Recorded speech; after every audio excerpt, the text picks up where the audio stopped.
Jazz hands, jazz hands.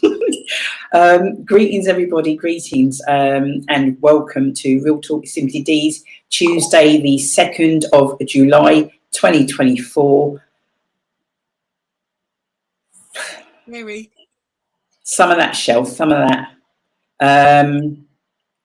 I missed the Simply Together show today, and I saw, and I need to look back on it, but I saw that you were sending out the show that we did in December, talking about, I don't know, some people do resolutions, some people do what they're hoping for 2024.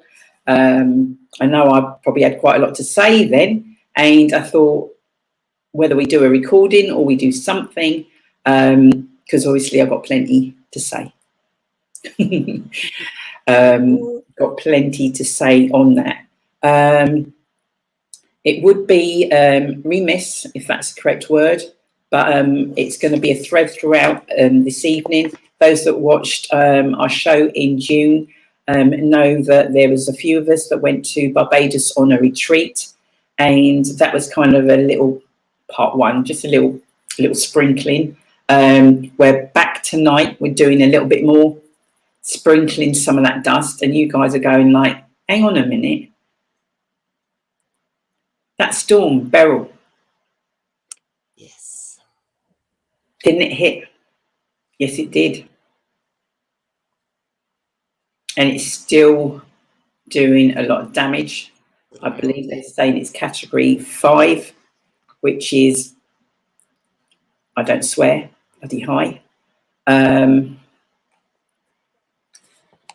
yeah, so for all of those that have family, friends, relatives overseas, and even obviously in this country here, who are worried and fretting.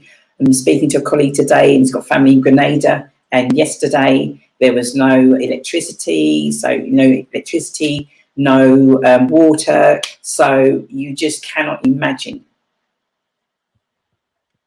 when you can't get hold of people. Your mind just goes, doesn't it? Your mind just goes. We were in Montserrat actually when Storm Erica. Wow.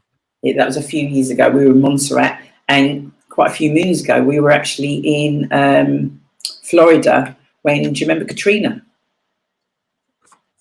Way back. So yeah, so we are thinking of those people. If there's anybody that's got links or anything that they wish to share, Shelley is the producer. Shelley, once it's legit,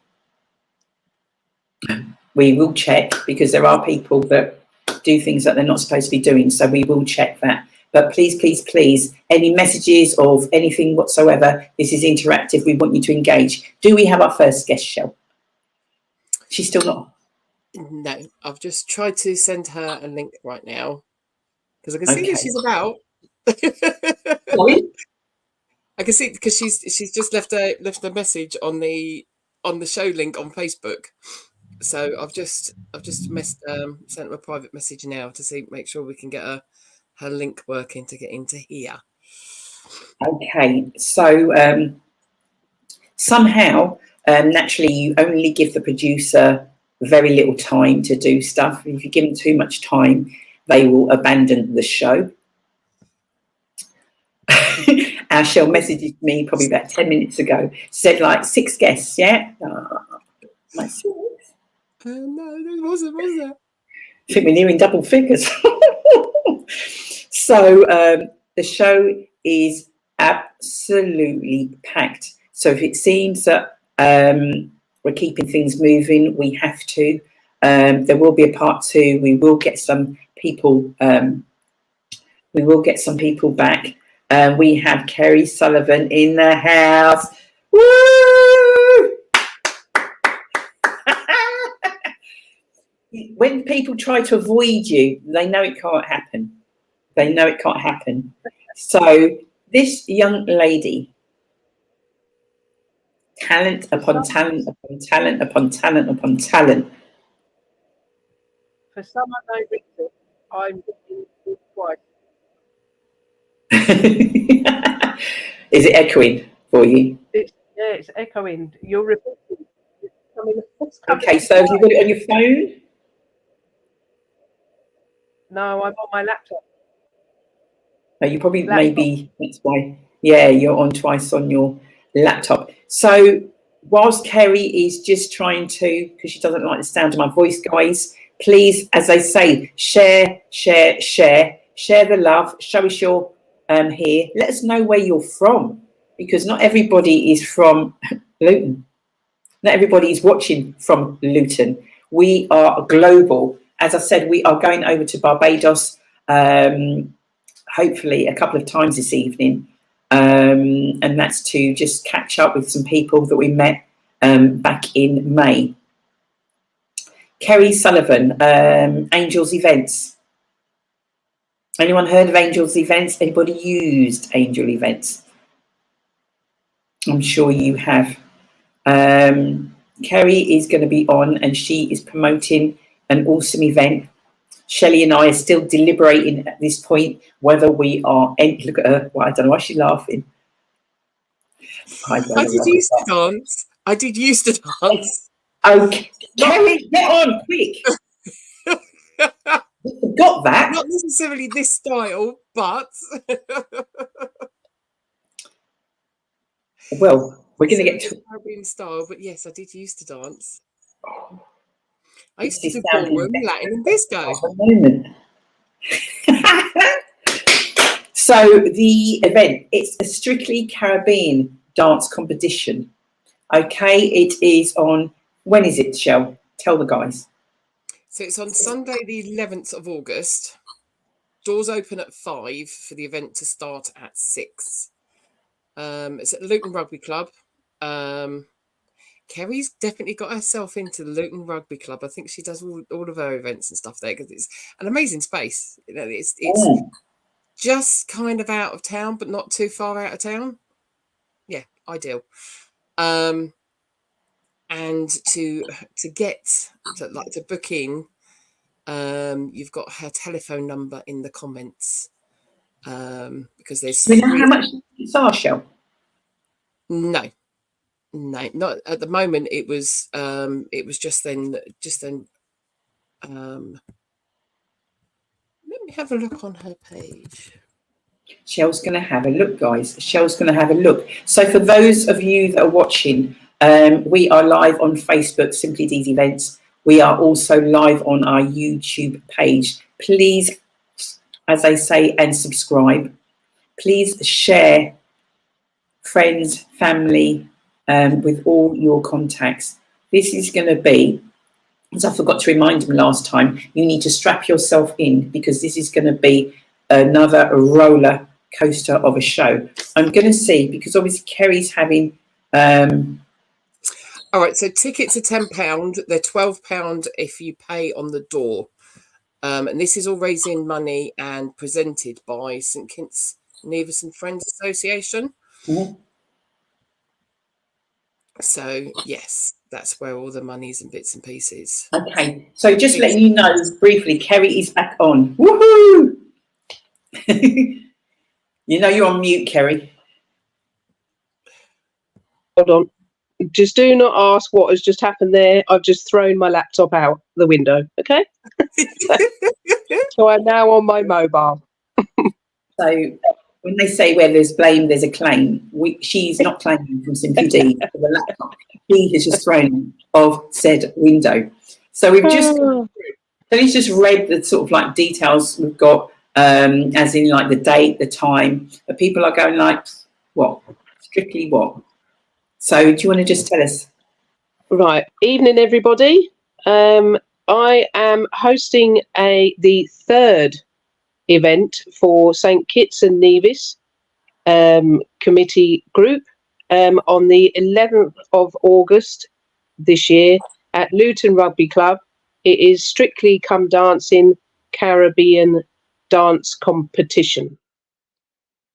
So we are looking for anyone that can move, like Dee is trying to do, I think, that can dance, that can do anything. And you have 3 dances to learn, which you will be taught by said teachers for salsa, soca, and dance hall. So you will be given a track. You got to dance for 2.5 minutes per track. 2.5 and then that's what it is on Strictly. It's 2.5 minutes each time. It's long. It's bloody long. Well, as I said, by the time you get up there, you'll be coming off.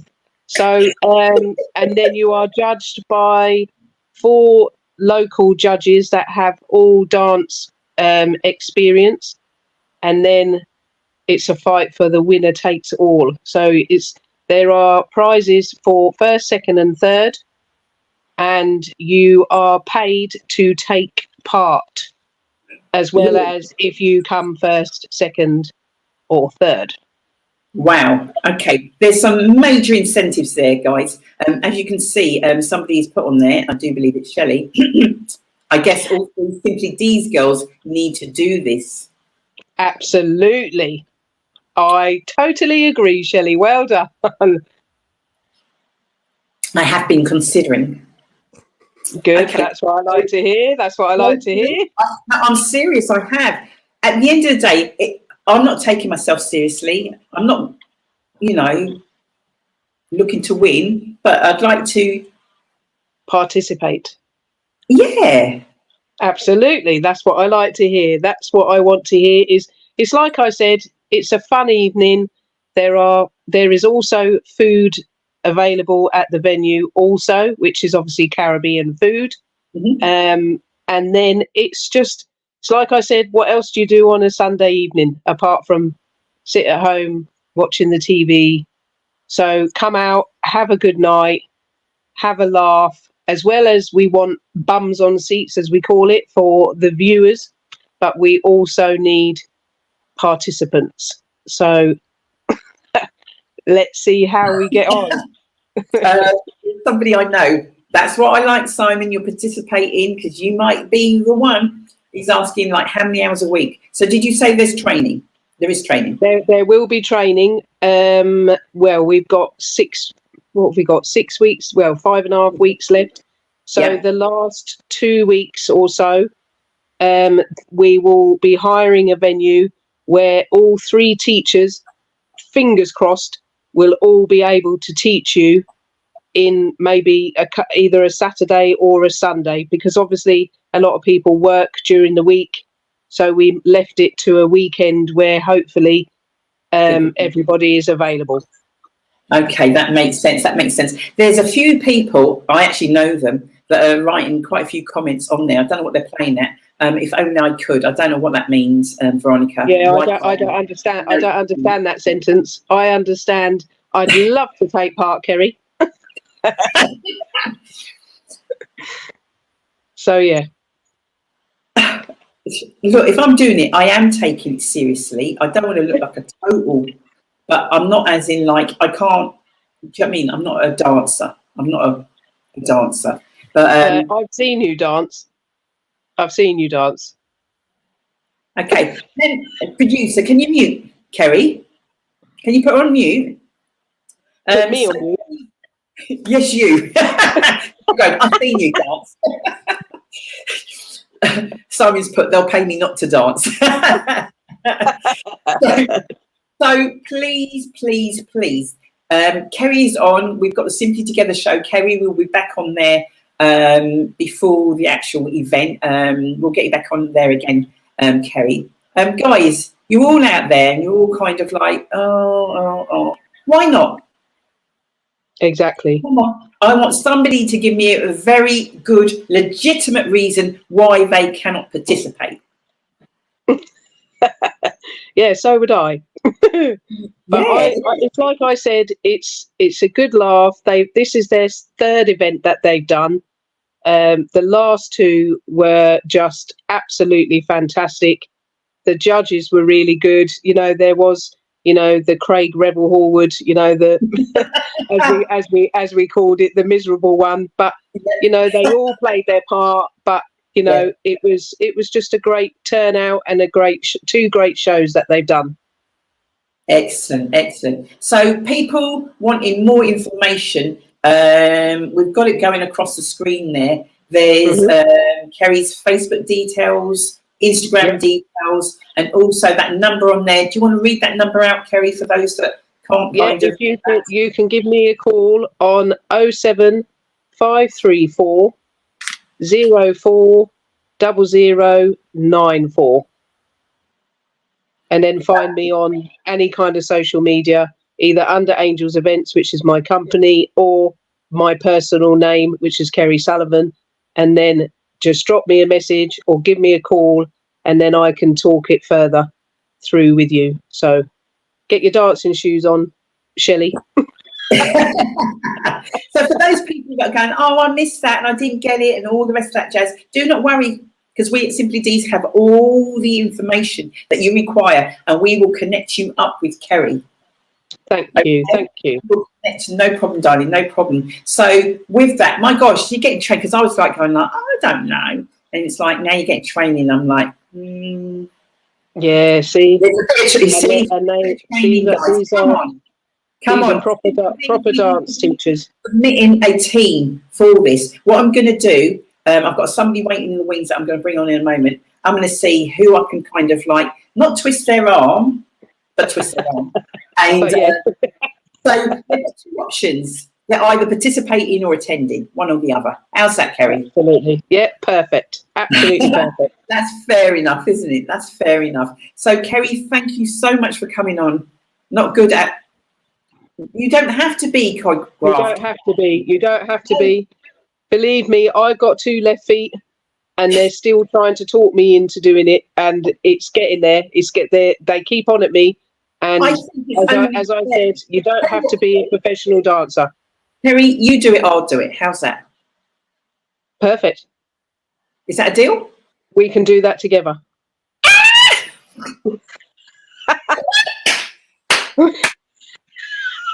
Dances, by the way, everybody. Oh my gosh, have I just said that?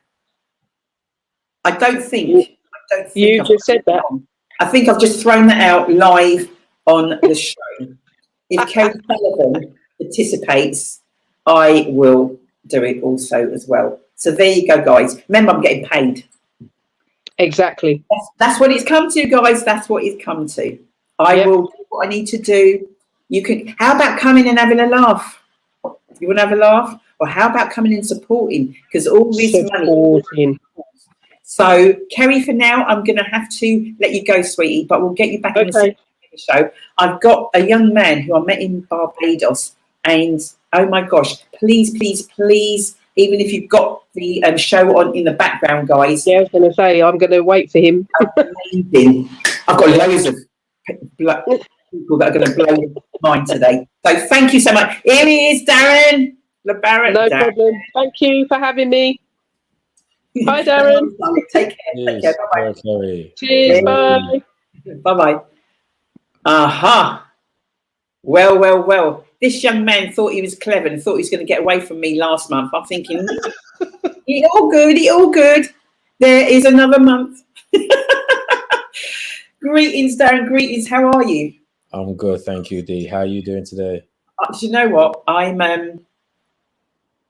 buzzing, actually.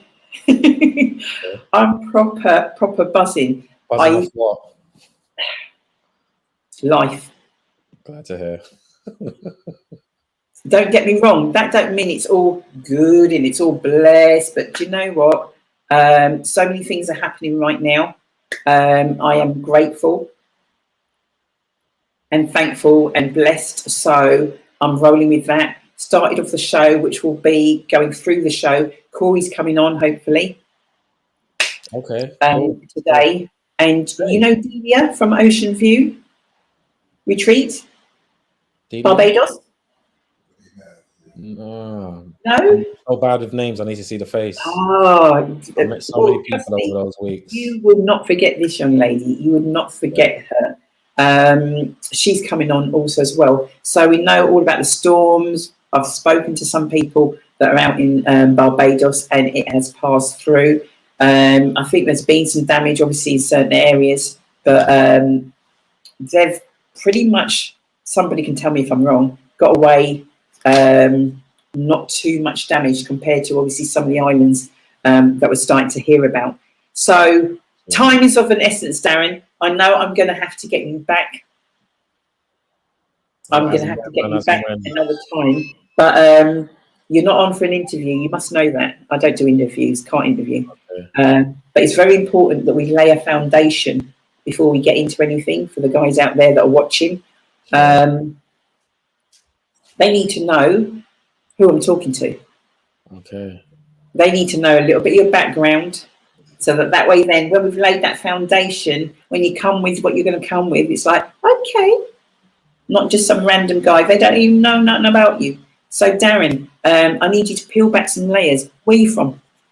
Okay, so where I'm from East London, born and bred.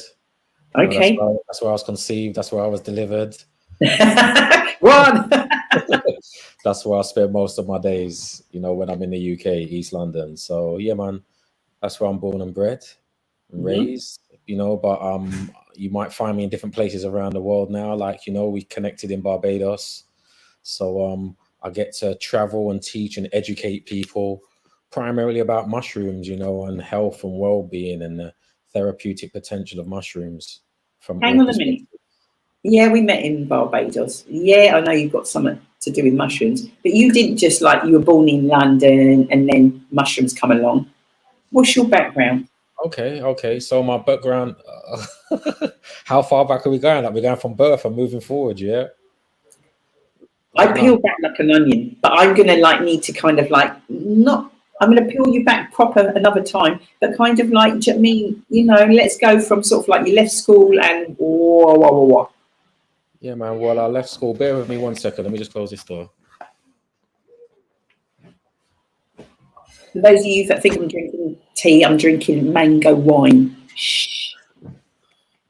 So yeah, man, from school, I was out here just trying to navigate life, man, and make sense of it all, like most people. So at that time, I was into creative arts. I'm into music, filmmaking. I got a creative arts interest and background.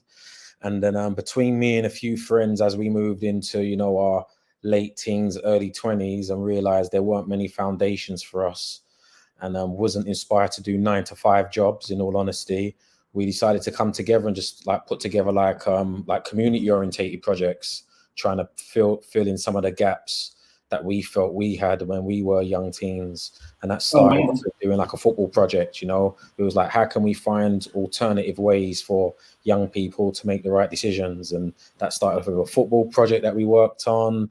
And then it wasn't too long that we knew we all had our passion with music. So we developed these music programs and initiatives, and then filmmaking, creative arts. I've got a background and interest in creative arts. So that was kind of how I got into the educational space. And then ironically, it was 20 plus years ago where I had my first Barbados experience. And that was when my eldest daughter was 9 months old. We went to Barbados for the first time.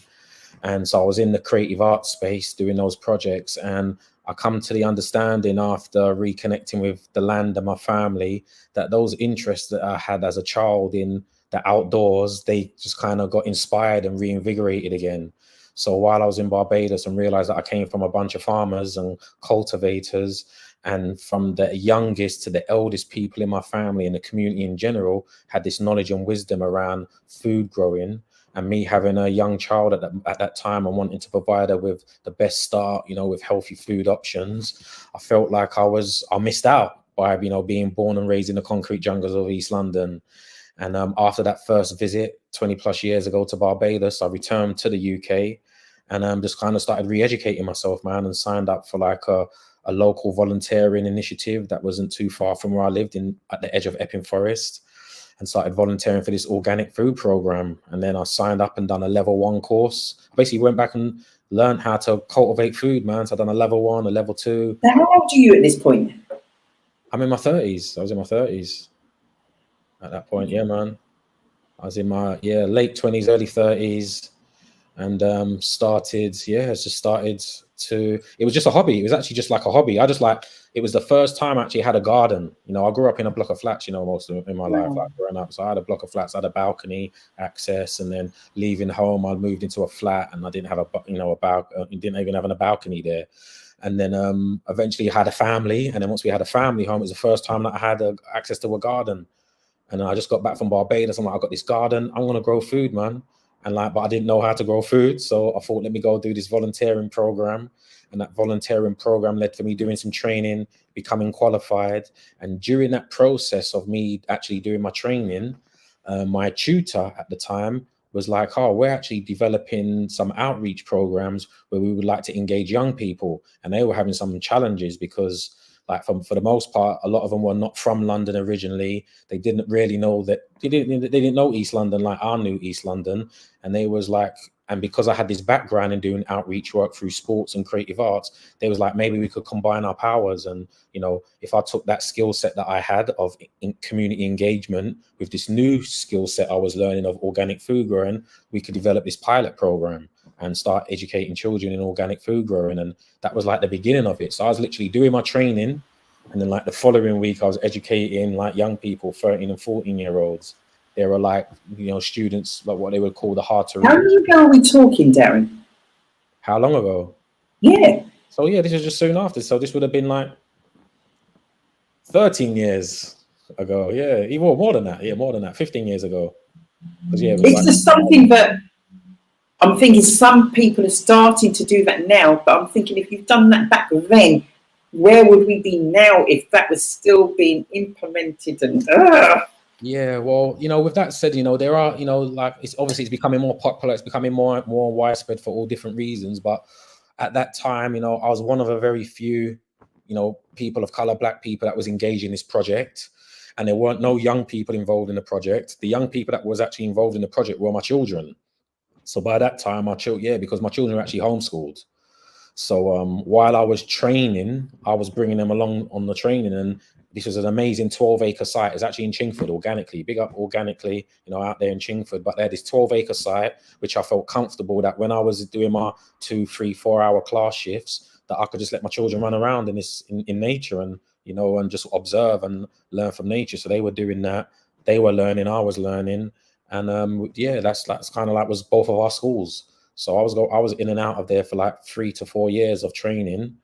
And then during that period, at the end of it, when they asked me to develop this program, I ended up, you know, it's a workers' cooperative. So I ended up becoming a member and becoming part of the team. So my tutors turned into my colleagues, and we developed these programs that become like nationally recognized, in fact, you know. So it started off just like local stuff in Waltham Forest, but we extended to Newham, we extended to Hackney, we extended to neighboring boroughs. We went beyond London. And yeah, man, that was like the beginning of me like getting into the horticultural space of organic food growing. And then what happened within that studying, I learned about 2 subject areas that were my favorite units, which is basically soil science and composting. And between the soil science and composting, I learned a new word, which was mycelium. And mycelium was this organic network, or this fungal network, which produces mushrooms, but was more important than just producing mushrooms, as I understood, because it was like the soil's internet. It was what allowed the plants to receive their nutrients and communicate with each other. It was the key component in decomposition and recycling. And it was like all of these amazing things I was learning about mushrooms. And for the most part, I just thought mushrooms are my favorite pizza topping. And I also just thought it was like, you know, like what my mom used to put in the spaghetti bolognese, you know, that's what I thought mushrooms were. But I was learning all these other amazing things about mushrooms. And, you know, during that time, I was just like really heavy, you know, inspired by it all. And that was kind of like the beginnings of me looking at it from a holistic perspective. And once it took over me, which it now has done, I became fully dedicated and committed to spreading the spores, as I say, like, and teaching people about mushrooms. people are sitting there. I mean, even though I've listened to and the presentation that you did in Barbados, but it's like, is he really excited and just really buzzing about mushrooms? And it's, you guys have got no idea. So, because you know you're coming to Luton, you know that. We talked about that. I know you've probably done something. I'm ready when you are. Sorry? I've said I'm ready when you are. Okay. I was born ready. You think, young man, sooner than you think. So there's people out there, and like myself, my mum weren't cooking no mushroom. Packed something, no, I'll cook it. So I didn't eat it. So anybody like, I don't like mushrooms. Have I tasted them? No, but I don't like them because that's how I grew up. And can you sort of like, this is, you know, the Mythbuster type thing, because we've grown up, a lot of people with certain things about mushrooms. And can you kind of just break that down for us, if you can? Okay. Well, I usually just start off with like asking people, how important is breathing to you? Massively important. How important is eating food to you? Massively important. Well, like, just know that mushrooms are like the key components to making those things happen and keeping that cycle that we know on planet Earth, that keeps us and all life that we know on planet Earth that has ever come out of the soil going. And people are like, what do you mean? So let's go for it. So many of us know how important soil is. Let's just start with in a place. We know that soil is important because it produces plants, and those plants get the nutrients from the soil. And then the human beings who eat plants and other animals that eat plants, we get those nutrients, and we're meant to return those nutrients back to the soil. Well, for those of you who are not familiar, soil is really important. And millions of years ago, when there wasn't any soil and the earth was just a third rock from the sun, it was barren and there wasn't no life on planet Earth as we know it today, mushrooms arrived on their spaceships in the form of spores. Spores are like the seeds of mushrooms. And as they arrived on their spaceships, aka asteroids and comets, in some would refer to when they had the big bang or several bangs that brought them from beyond our planet. Once they arrive as decomposers, because that's what mushrooms actually are by default, they break down organic matter. There wasn't organic matter to break down on planet Earth. It wasn't all green and lush and plants and all that type of stuff going on. So all there was for the mushrooms to eat was the bedrock. That's what we refer to, bedrock. If you remember the Flintstones, it's well, before the Flintstones, but you know, bedrock, you know, it's just the rock. And what happened was that the mushrooms, the spores and the mycelium broke down, started to decompose the bedrock. And basically that's what mushrooms do. They eat. They do the same things that we do. So all they had to do was eat the bedrock, the rock. And once mushrooms eat rock, they shit out soil. So mushrooms created the soil. They created the first layers of soil. And the mycelium network interconnected all of the soil and all of the microorganisms that started to evolve and holds the soil together still to this day. And all plants and living organisms that have ever come out of the soil are dependent upon this fungal mushroom network. So that's just like how important it is. If we was to remove mushrooms out of the equation in this organism called planet Earth, 90% of the plants would go, we would go, and all life beyond that's dependent upon breathing and plants. Because, you know, we've got this relationship. That's so hard to comprehend, that something that you potentially might hate is a thing that is saving you right now. That's why I'm so passionate about it, because I didn't, you know, it blew my mind. It's like, yo, how comes I was only learning about this in my 30s? Like, as an educator, somebody's teaching people about music production and film editing at the time. I'm like, yo, this needs to be told, like, you need to get this now as early as possible. So as a young educator or educating young people, I was like, yeah, I'm more inspired to teach this and share this. And not only that, but there's many other, you know, amazing things that I found out about mushrooms that became the driving force, including, you know, psychedelic mushrooms as well. If we're mature enough to have those conversations and discuss the therapeutic potential that they also offer. There's messages coming in, and people. Darren is going to be running one of his kind of workshop sessions within the next couple of months. I've thrown it out there, Darren. Yeah, man. To you. Let's do a diary, whatever it is, and let's get something booked in, because this is massive. And got a community in Luton that you think might be interested? Let me think. Luton and surrounds. Yeah. Luton and surrounds. London's only like, what, 20 minutes away? Yeah, most definitely. And I said that when you were out there. It's just, the whole thing is just absolutely incredible. Yeah, man. Like I said, there's like, you know, if your brand... Sorry. Go on, you was going to say? What you're saying? What are you planning, as in like moving this forward? Or what are you kind of, because I know I had Errol on last month, and hopefully he's watching. He's definitely watching, man. He's in the room, isn't he? He better be, isn't he? Hi, Dee. Did you hear him? He said hello. Did he? Oh my God! Oh, you two are so funny. I'm messaging kind of different, and you two in the same. You see how these people stay? I'm drinking my mango wine. Okay, okay. Are you going to be at the reunion next week? Unfortunately not, man. I'm just, yeah, I would be. It's the only other place I would be, but I've got a commitment on the same day in another part of the country. So yeah, man. Next year.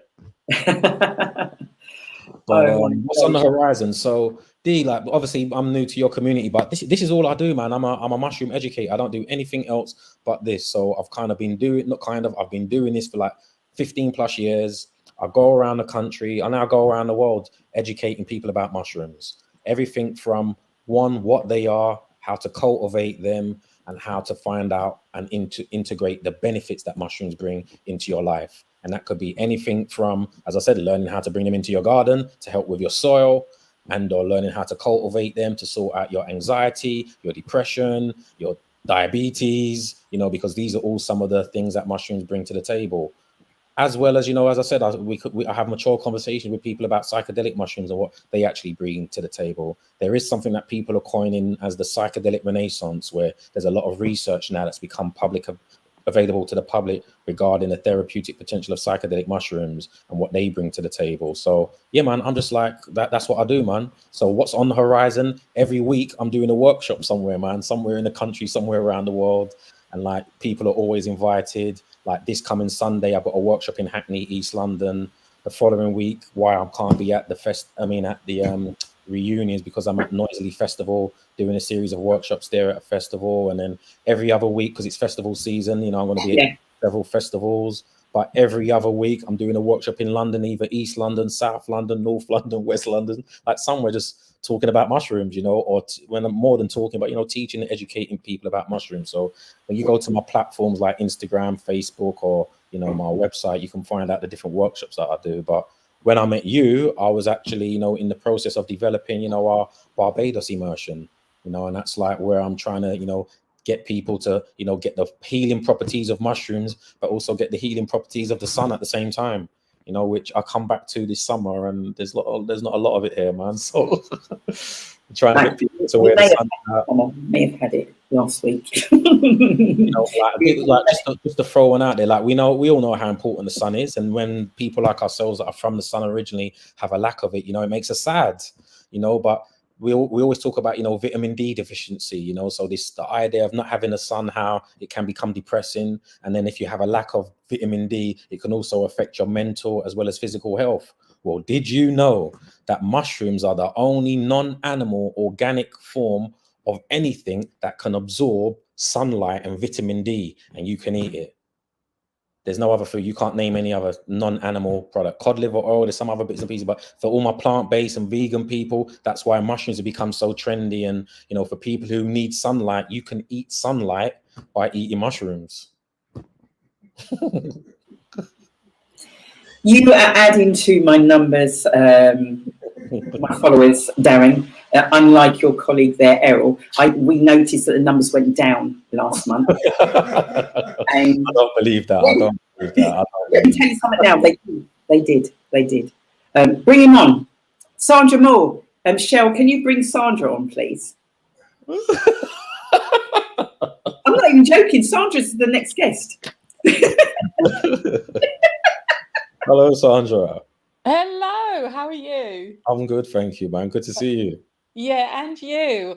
I've been meaning to catch up with you, but I'm at the moment under a lot of pressure because I'm doing my naturopathic nutrition course, and it's that time of year where everything is assignments and case studies and all of that.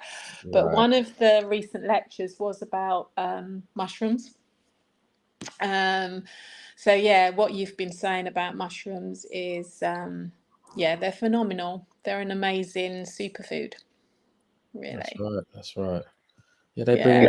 I said, I personally feel like I was late to the game in understanding their potential, and because as a full-grown adult by that time, I was thinking like, why am I learning about this in my 30s? This is something I should have learned as a child, and you know, because you know I'm sure we've all heard that prevention is better than cure. So like now we're learning about how good they are for healing. How about if we like were to have learned about this as children, and this could have prevented some of the things that we're now actually using them for healing for, along with other healing modalities. So, you know, that's why. Exactly. Yeah, But man. the thing is as well, Darren, it's doing this course. I was a nurse before, so I left school and went straight into nursing. We weren't taught about the the nutritional content of food. We weren't told about that. We were Yeah. told about the diseases and what tablets to take, but food didn't come into it.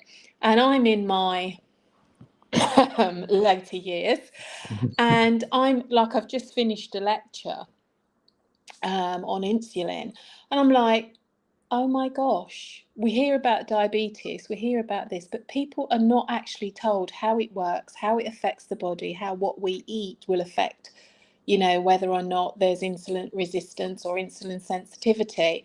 And it's all about education. It's about educating people, or if people want to take that initiative and go and learn about it themselves from reputable sources, because there are so many charlatans out there. But food, mushrooms, all the foods out there, they're really important for our health and well-being. And people, even I'm in the health and well-being arena, but I look at health holistically.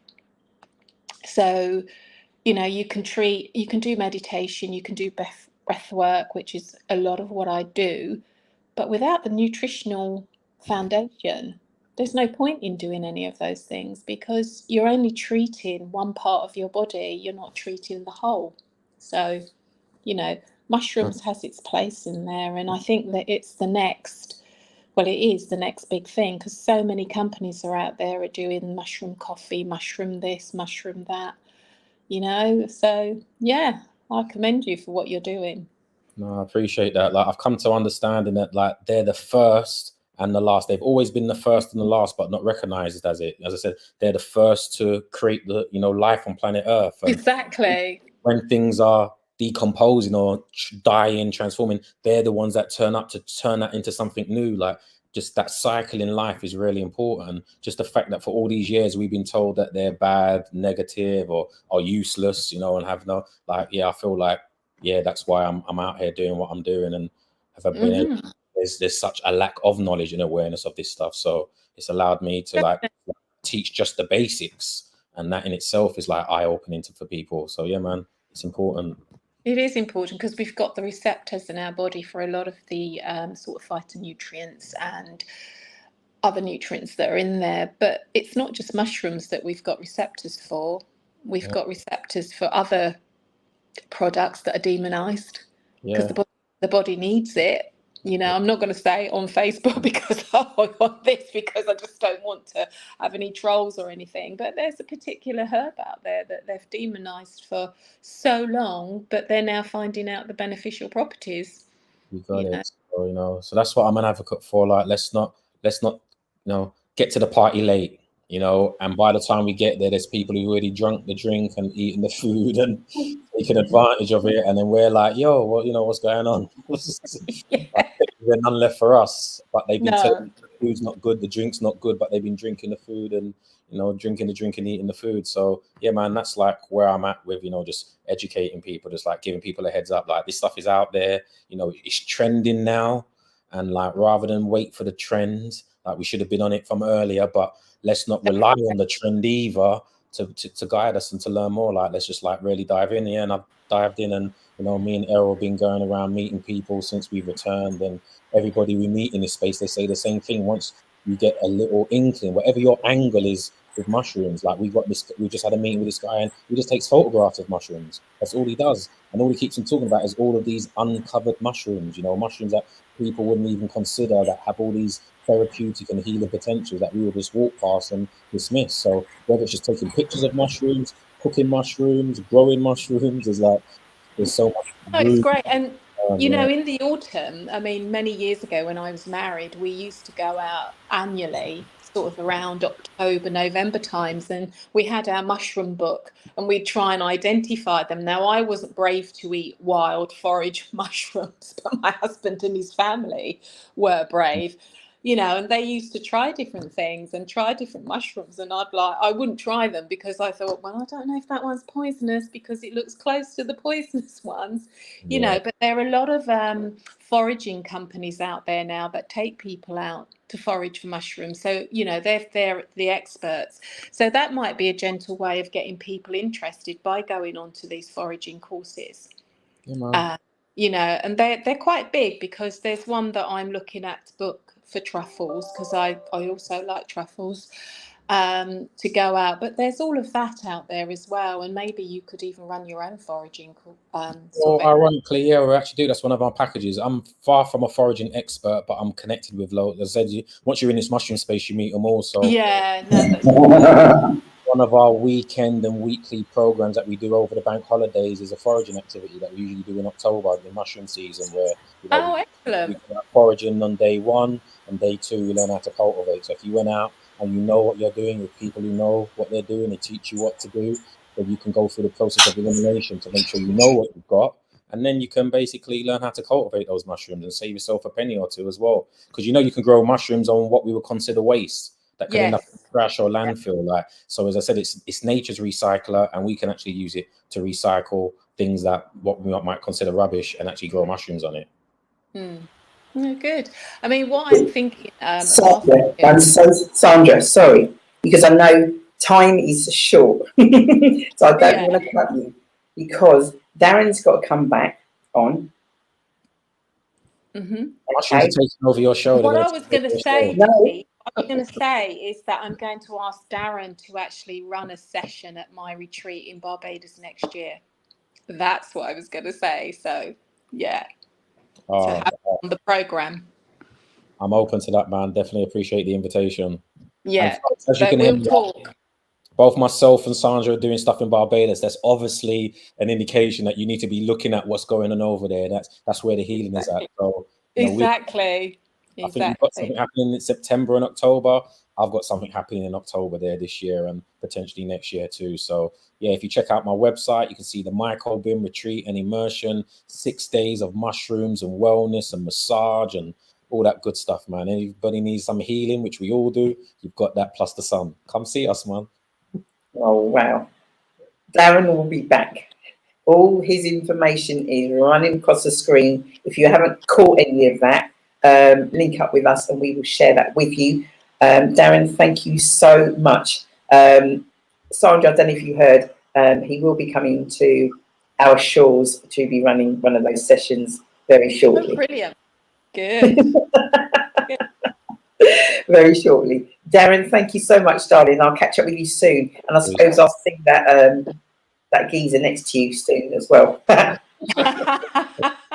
you. There you go.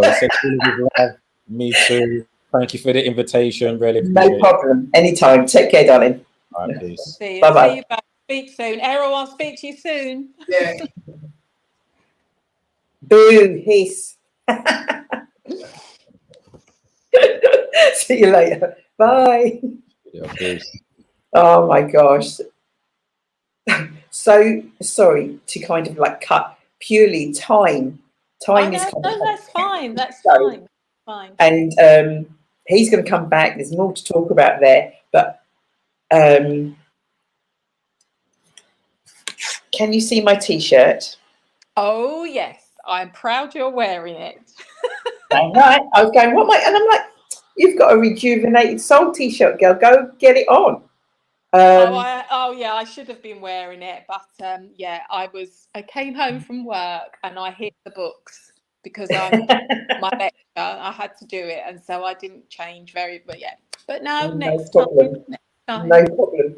So for those of you that are watching and thinking, we know that lady, you should know this young lady by now. You should know her. I would say you're a regular on here, but one of those people that have got 1,000,001 hats.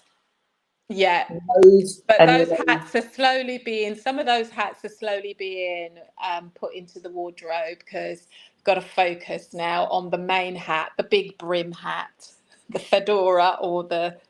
Oh, take her out. You listen to this, guys. Yeah. Big words. I can't say it.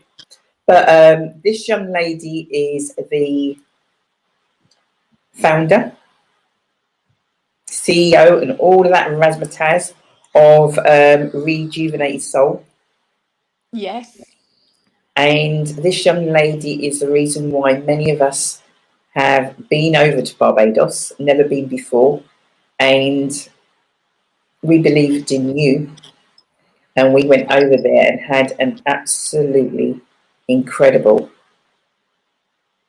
life-changing, and I'm not just throwing that out there, life-changing experience.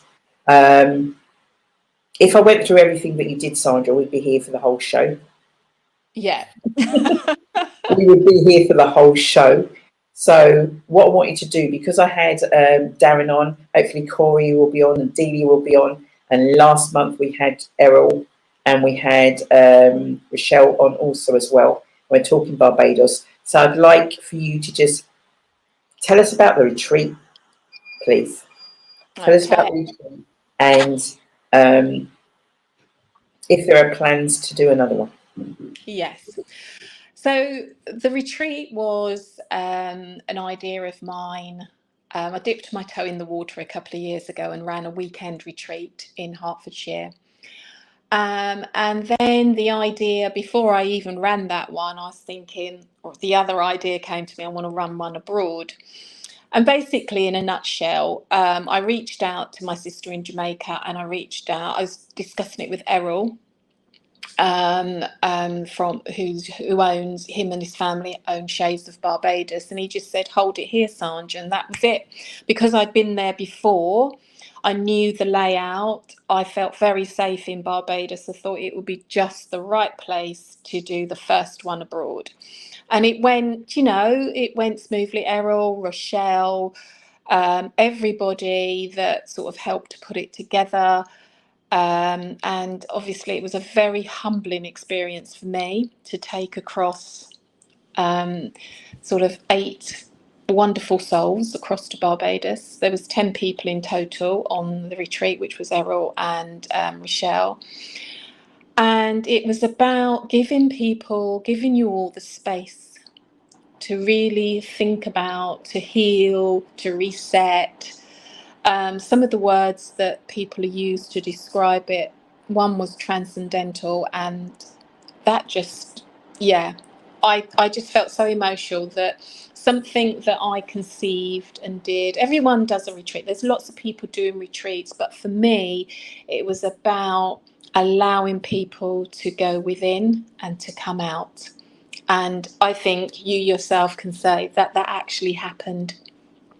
People had different experience, lots of laughs, tears, obviously, Stomach cramp, yeah. But I think it also gave people the opportunity to try plant-based food. So Errol and I decided, or Errol found the chef, which is Corey, who's going to come on, to give the opportunity to really dip their feet into trying a plant-based diet. And don't know about your experience, but I know a few people said to me that they could notice the difference by eating a plant-based diet. Yes, people had meat in the evening or fish or whatever, but it was opening up those opportunities, allowing your inner self to come out as well. The creativity, the sip and paint. That was a wonderful experience. People didn't know they could paint. It was, wasn't it, Veronica? People didn't know they could paint. It opened up a new world to them. Another lady on there who did a trek, who found it treacherous, actually said at the end that they would do it again. Not this trip, but they would do it again. So that's the kind of thing. It's transformational, is giving people the opportunity to try different things that they would never have tried before or had the opportunity to try, being safe. And I think... That's right, Cecile. Sorry, Cecile saying me. Well, I didn't want to name names. No, it's all right. You really amazed me. Absolutely amazed me. You pushed yourself out of your comfort zone. Really did, and enjoyed it. I mean, that was at Delia's at Ocean View Retreat, and I'm hoping to include Delia again next year on the retreat, because that was just a wonderful day. And she was featured on the BBC Clive Myrie documentary about the Caribbean as well. Beautiful soul, absolutely beautiful soul. She's going to be on later. Yeah. So, you know, and I am planning on running another one next year, and I'm hoping it's going to be an annual event. The sort of scheduling has changed because I'm in the middle of exams and assignments and stuff, so it will be after my course is finished. So it's going to be October. I've provisionally booked the date with Shades of Barbados to the 1st to the 15th of October.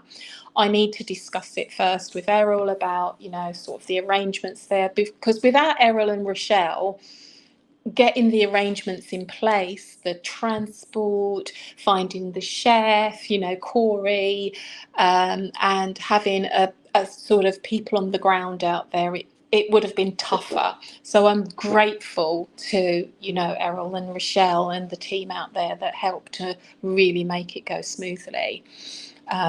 Retreats, I think, are necessary now because of the times we're living in. They don't necessarily have to be 2 weeks. We can have short retreats. I'm hoping to do something in the autumn, just probably a day, just a day for people to feed their soul. But my son's in America, my middle son, Reese, and he and his partner have just purchased a piece of land out there. They've got like cabins on their sea containers. You know, everyone's doing sort of buying them and refurbishing them. And that's a perfect retreat space for me to do a short one as well. So I'm looking to do something out there as well. You know, there's a big lake there. It's a backdrop of mountains and forests. It's beautiful. So, you know, I'm going to be running more.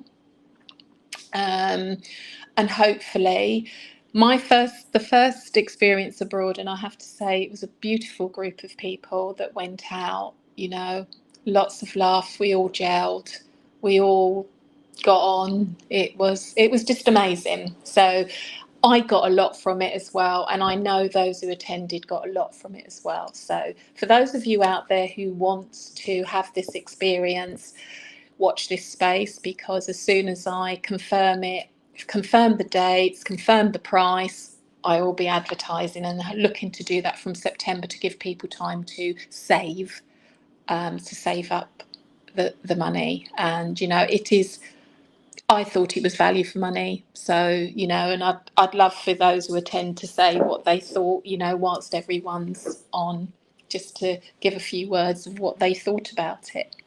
So, yeah. Still speechless. Kind of, but not. But it was a reset. Yeah. That was needed, and not having to think about other people, not having to think about work, not having to think about anything. Yeah, it was just you. It was just you, just thinking about you and what is it you need? What do I need to feed my soul? What do I need to change in my life to make it easier for me? You know, and some people watching might say, oh, but that's easy. I've got this and I've got that. The one thing I've learned over the last couple of years is that we have choices.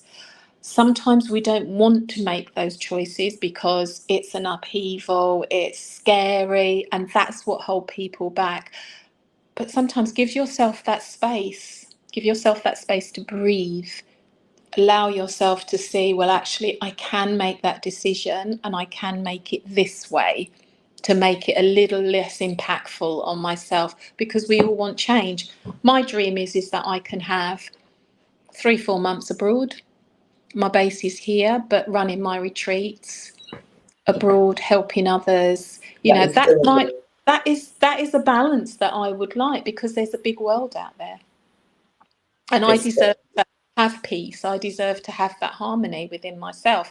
Everybody deserves that. Everybody deserves to have that choice, to choose that they have a couple of weeks, a couple of days, a weekend, or whatever it is, just to focus on themselves, feed their soul, feed themselves. And I don't just mean, you know, spiritual, but physically as well.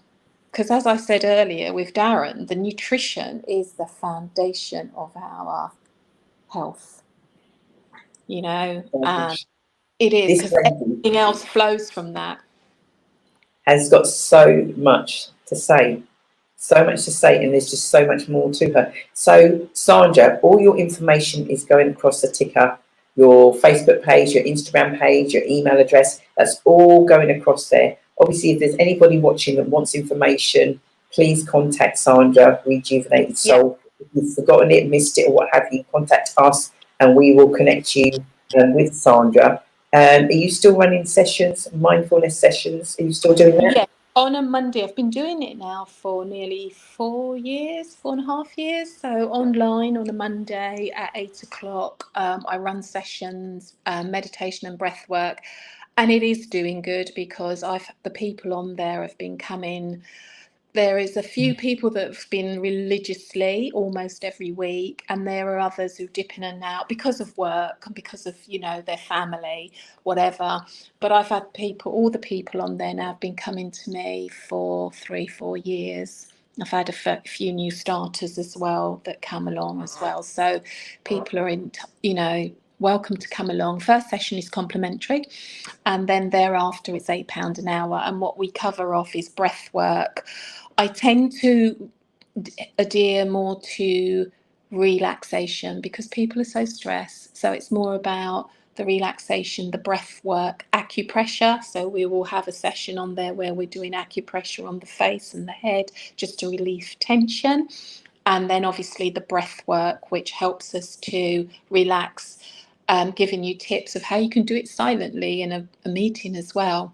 You can breathe very silently. You can take your deep breath, especially when someone says something to upset you, because I find myself sometimes, it means just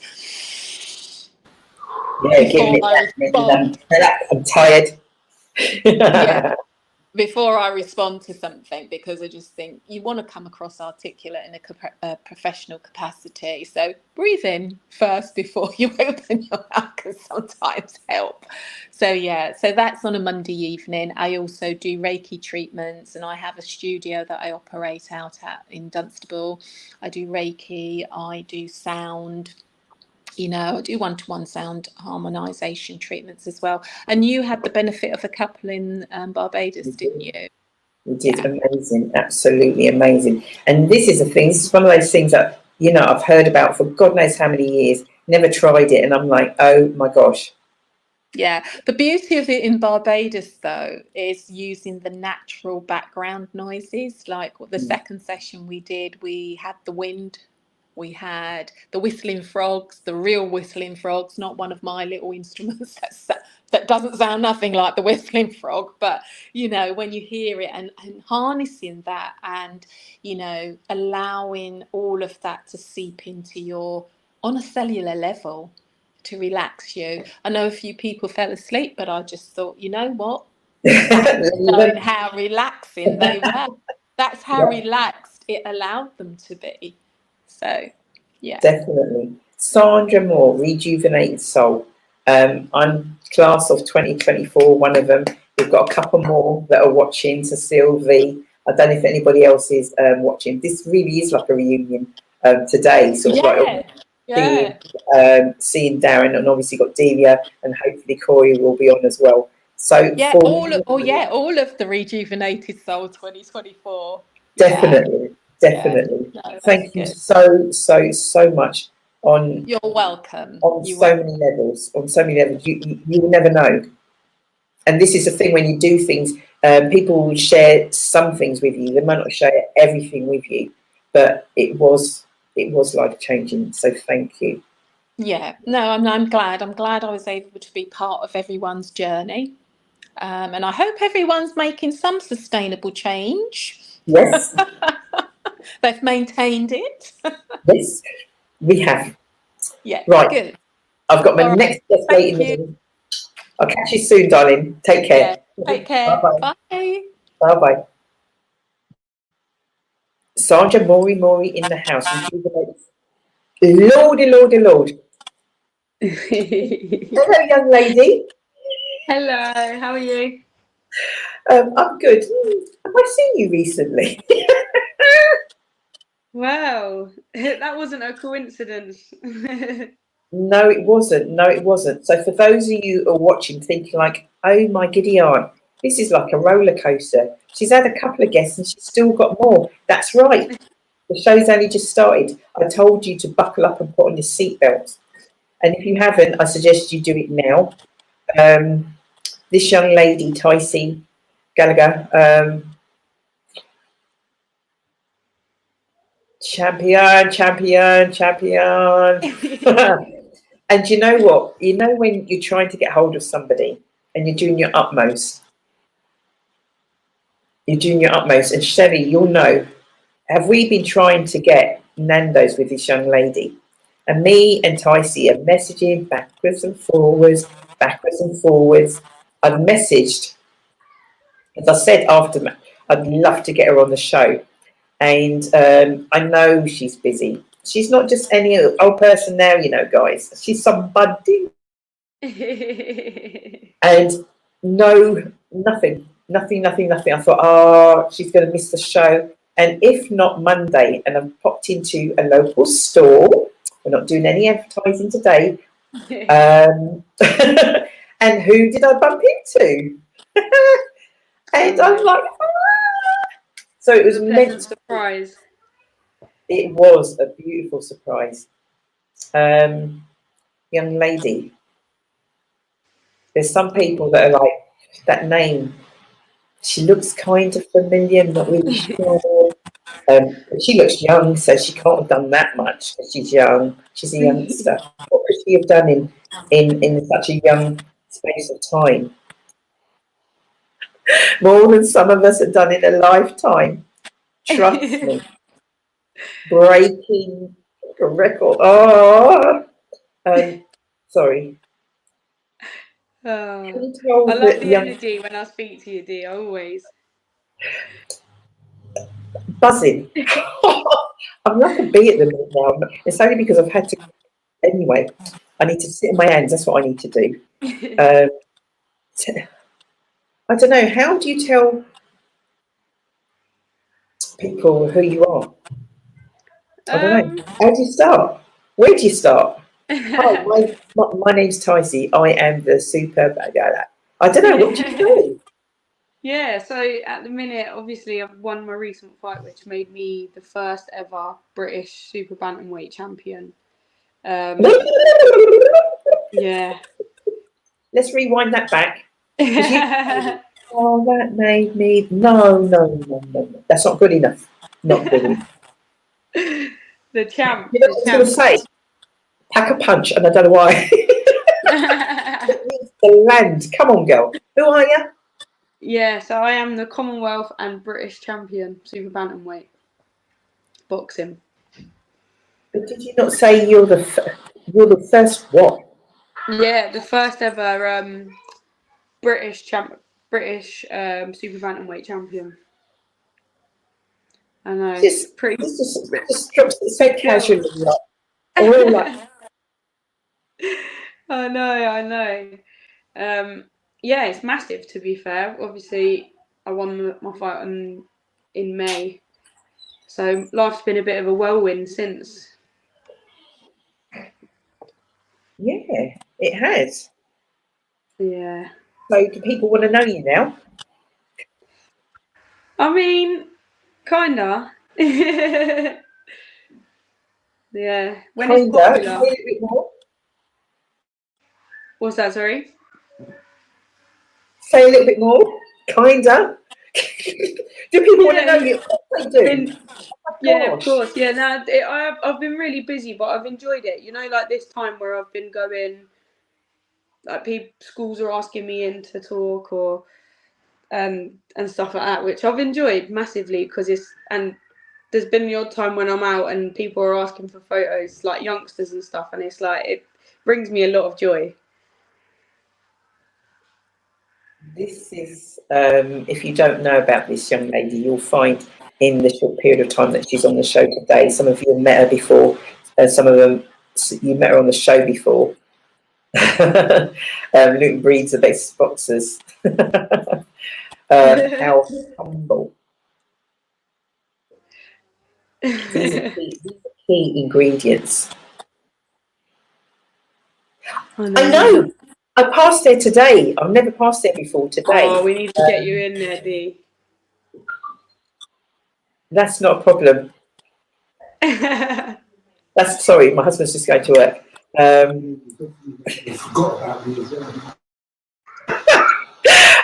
Yeah, definitely gonna get into the. Have you met my husband yet? And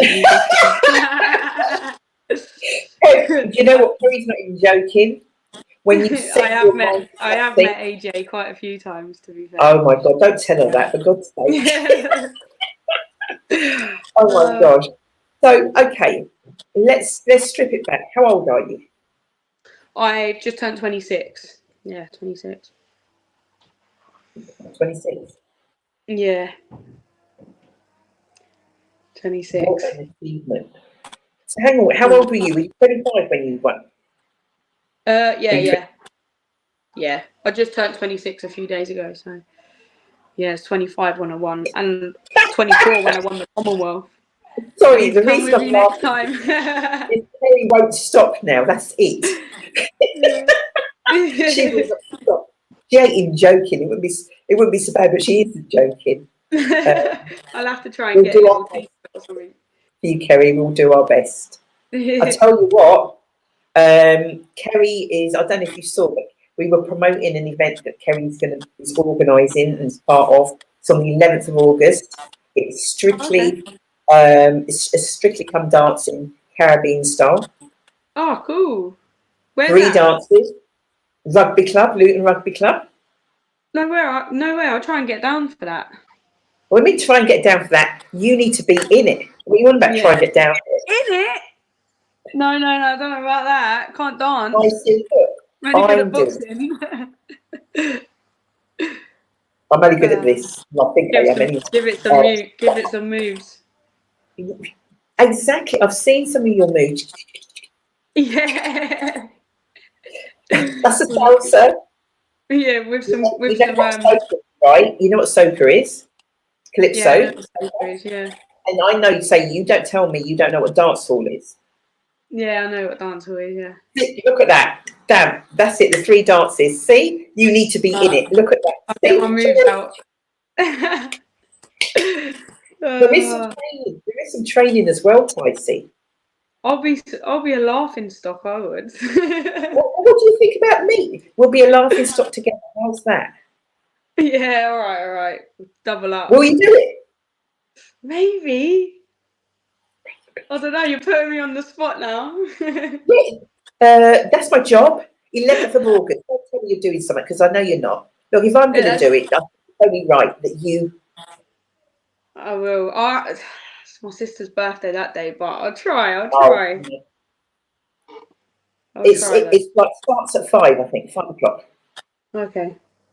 No, I will try my best to come down. Definitely. Yeah. Can't do fairer than that. So, oh my gosh, Ticey, I don't even know what to say. You're already in schools. You're already you're doing free boxing sessions, aren't you, for women? Yeah, every Sunday I do 3 boxing sessions down at Luton Town Boxing Club on Latimer Road at 10 a.m. And yeah, it's just a load of ladies, girls come down. It's really good. We're building like quite a good group now. And what age? Everyone comes. What's the youngest that they can come along? Youngest is 13, 14, and then obviously all the way up. And I've got a mixture of all ages. It's really nice, and all the girls, we all have a good laugh, and yeah, they're doing really well. Are you guys listening to this? There are not many things out there that are free. And there certainly aren't many things where you're going to get the first British female super bantamweight champion and Commonwealth champion who is running said session. OMG. Yeah, it's free as well, free of charge. That's what I'm saying. Yeah. So you don't, I mean, let's say for instance you come one Sunday but you've got commitments and all. Do you have to come every week, or is it okay to? No. Come whenever you can, whenever you feel like it. There's some that come religiously every week. There's some that just obviously come when they can. It's just obviously everyone's got their own lives and things going on, so Just like you. Yeah, exactly. Like you, but you're making time to do this. You're finding time to do this. So when you have people that are doing things, please, please, please, if you're watching now and I'm not interested, it's not for me, all we say to everybody is to share. That's it, yeah. Share, share. Because I guarantee you there's going to be somebody who is like, that is just what I need. Just get me out of the house for a couple of hours, maybe on a Sunday morning.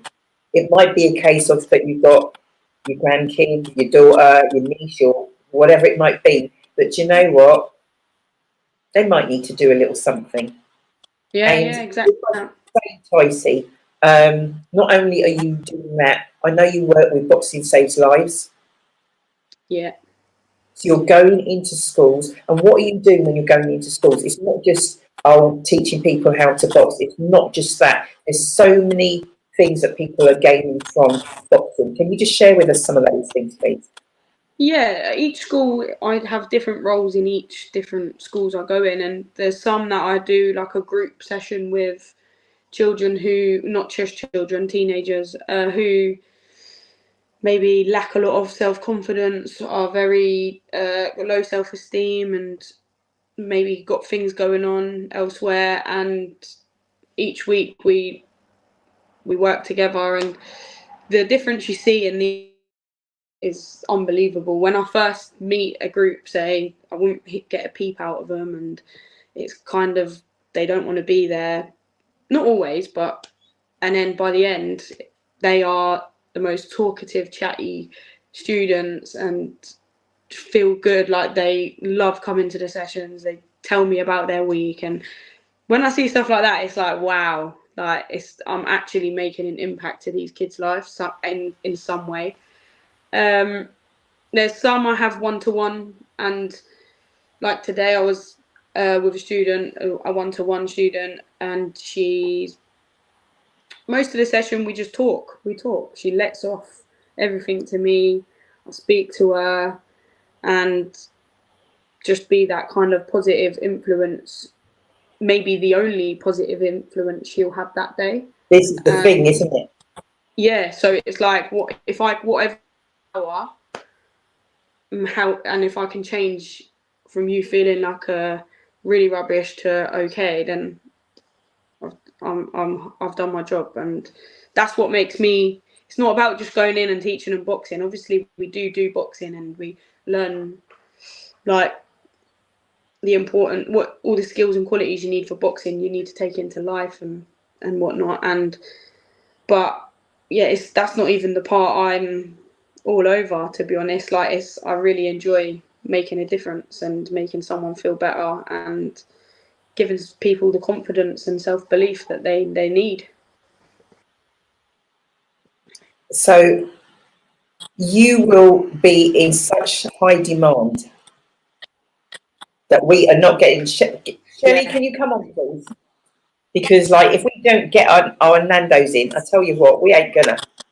Let's get it in the diary. So the people that are listening are thinking, like, what are you talking about now? Look, it's our deal that we've had with Ticey probably from last year. So obviously, can you just tell us, Ticey, when you're preparing for a fight, how strict and what's your kind of regime leading up to the fight? Yeah, so fights is tough.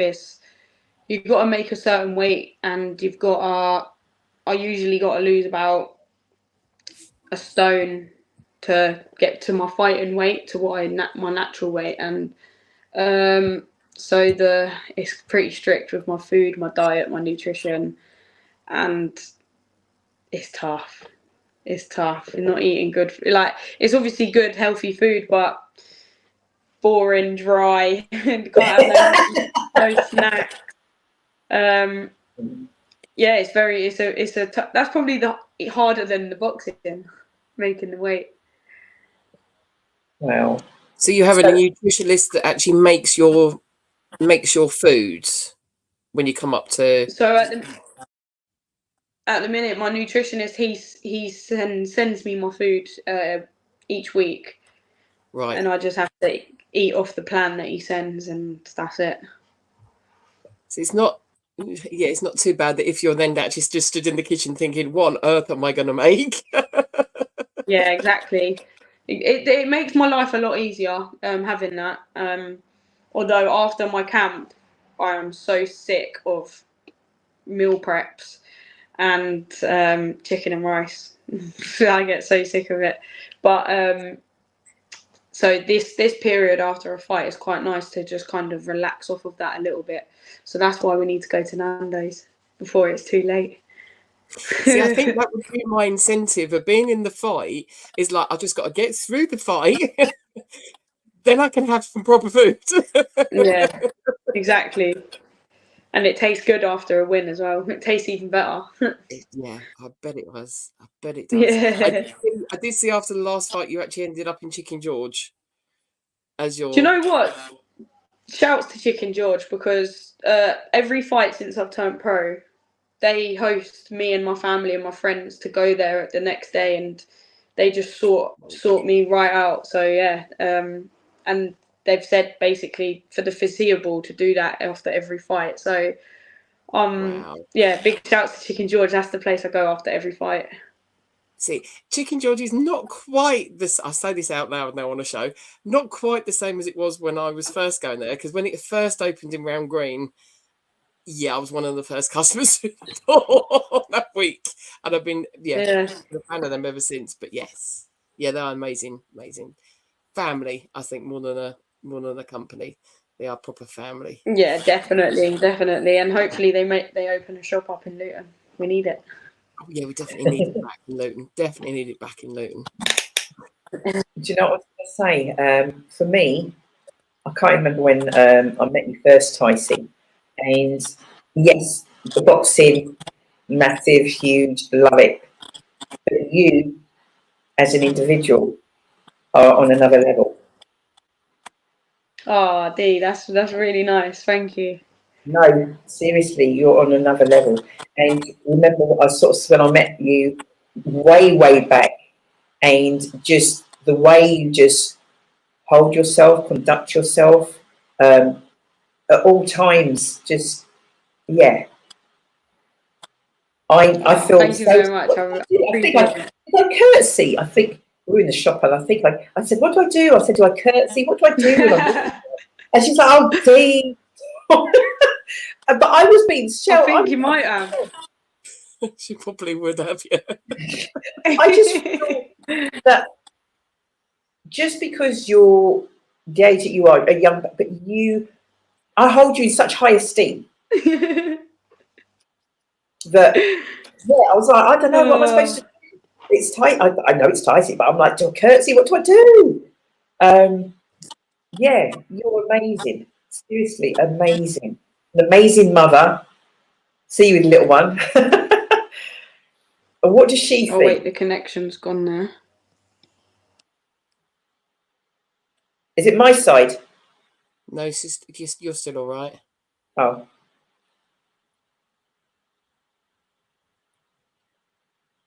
Yeah, it's frozen up.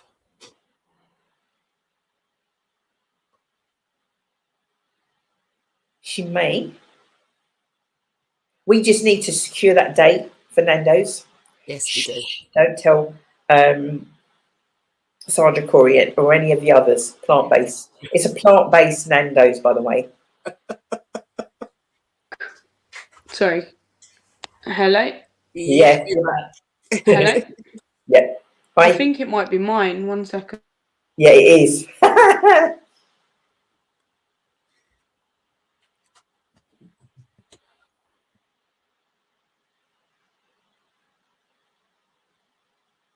Hello?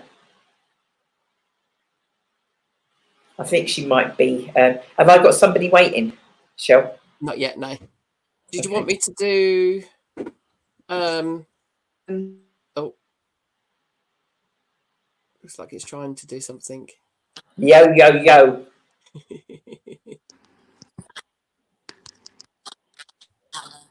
Can you hear us, Ticey? Does it sound like you can, does it? I think she's still there, but I don't think it's then coming through on hers. Hello. Hello? Can you hear me?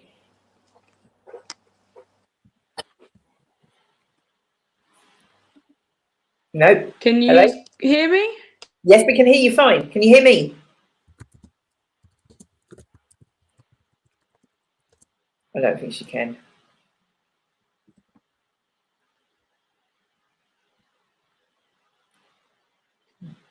We are just Yeah, I think she can hear us, but then and then we're not hearing her.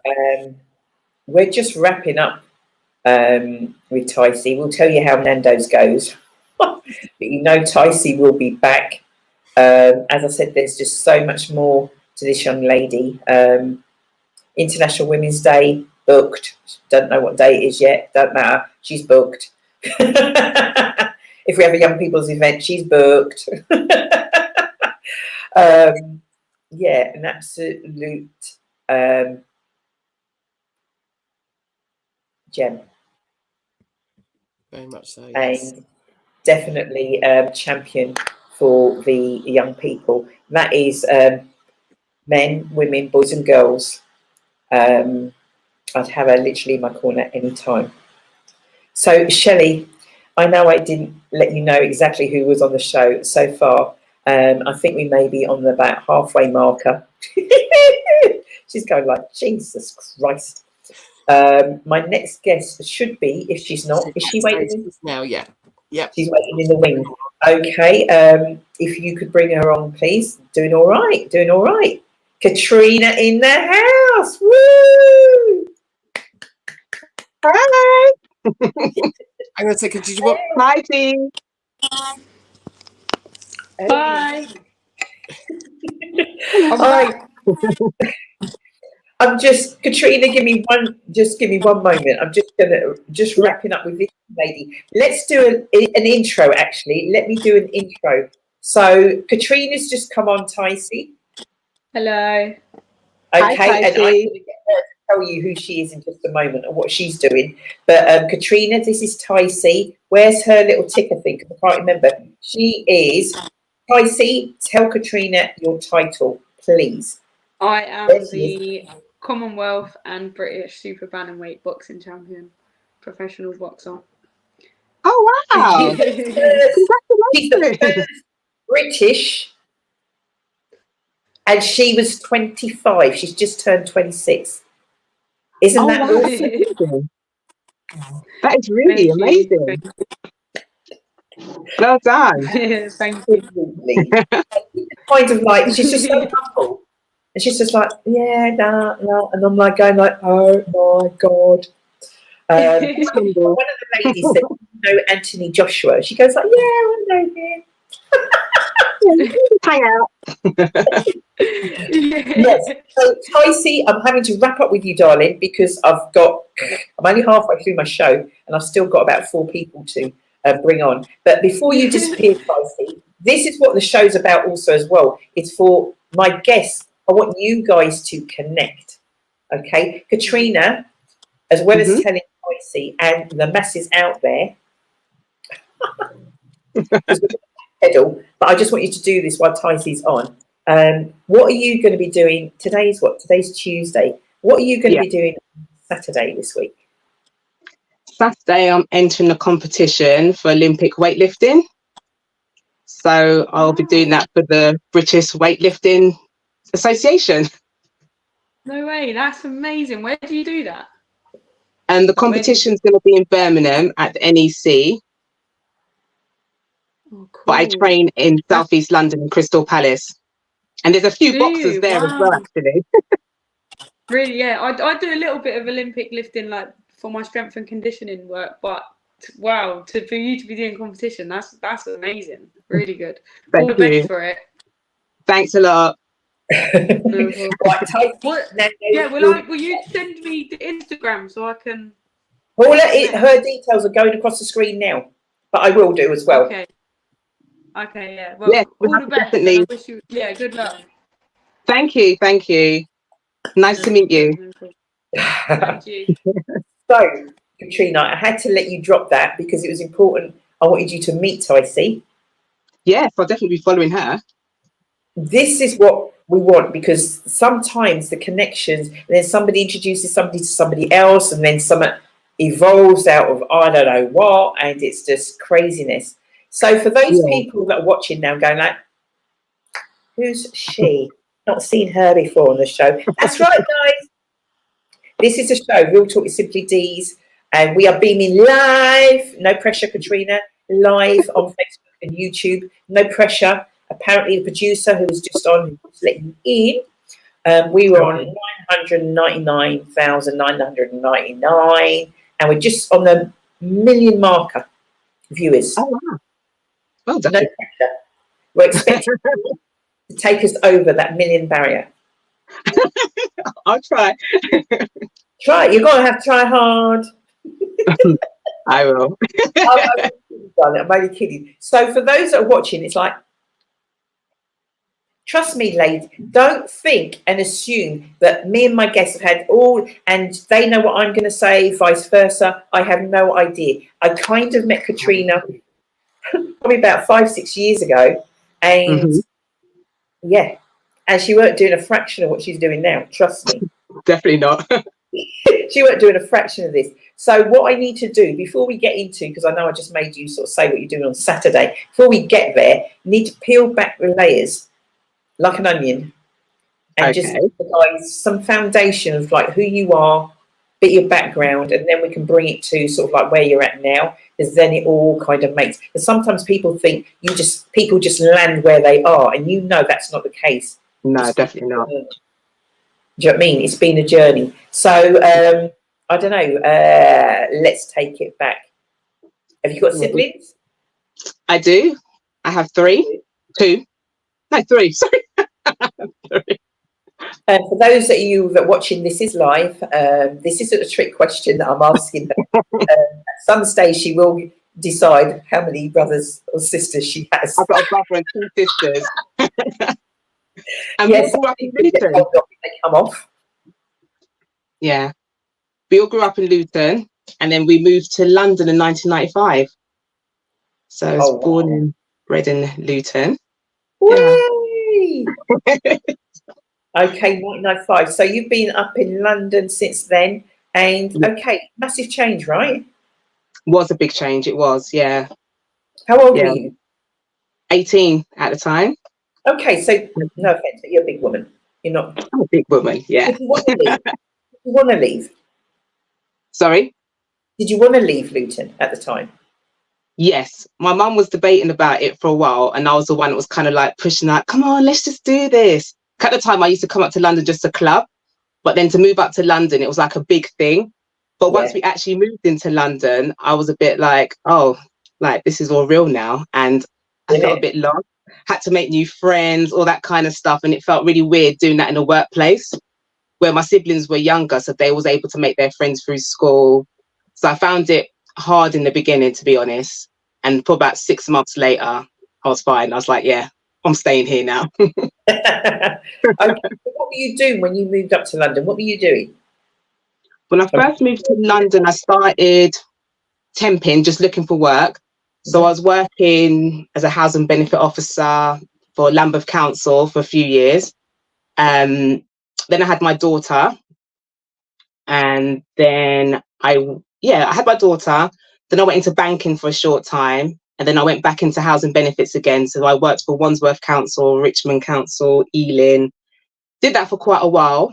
So at the time, I was 21 when I had my daughter, and then years later, when I hit 30, I had my son. And when I was pregnant with him, that's when I decided to try a bit of beauty, training beauty therapy, see what that's about. Because when I left school, I actually wanted to do hair and beauty, but I ended up going down a different path.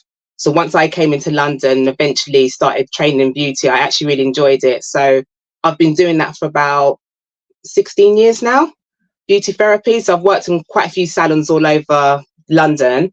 And now I'm a mobile therapist and have been for the last 5 years. And my main work with the therapy is mainly massage therapy. And when I do the massage therapy, you do get to speak to a lot of people. They tell you a lot of what's going on with them. It is literally therapy. You're finding out bits and pieces. And once they tell you, they're a bit like, I don't know why I've just told you all that. But I seem to have a way of people just like to open up and tell me stuff. So then I kind of go into coaching mode and ask some questions, flip things around, make it look at things differently. And after they finish, they always say things like, oh, it was actually really nice having this treatment, but I've actually come out of clarity and I feel a lot better. The energy's been shifted. So I realized this is something that I really want to do. Okay. So then later on, I decided to go into life coaching. So I do life coaching as well, life and wellness coaching. Yeah. Okay, I did tell people at the beginning of the show to buckle up, because I did tell them this was going to be a roller coaster of a show, which they always are. And it's like, kind of, wow, okay, I'm following.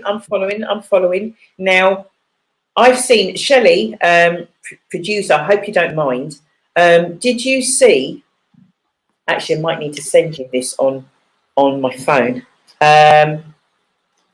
Well, because you've got it on, once it's on social media, it's out there, right? Any pictures? Yeah. Am I right? Okay, cool. So you seem to, over the years, some of us do, some of us don't, but when I say evolve, because you've just said a few things. You were doing this, then you kind of like that, and then you're doing a bit of this, bit of that, and then at the top of the show, so to speak, you're going on about weightlifting. What the hell? Yeah, so that's my other passion. So I've always been going to the gym from a long time. That's probably influenced from my mum. She was always working out. I got into working out. I used to do sprinting when I was younger at school and long jump.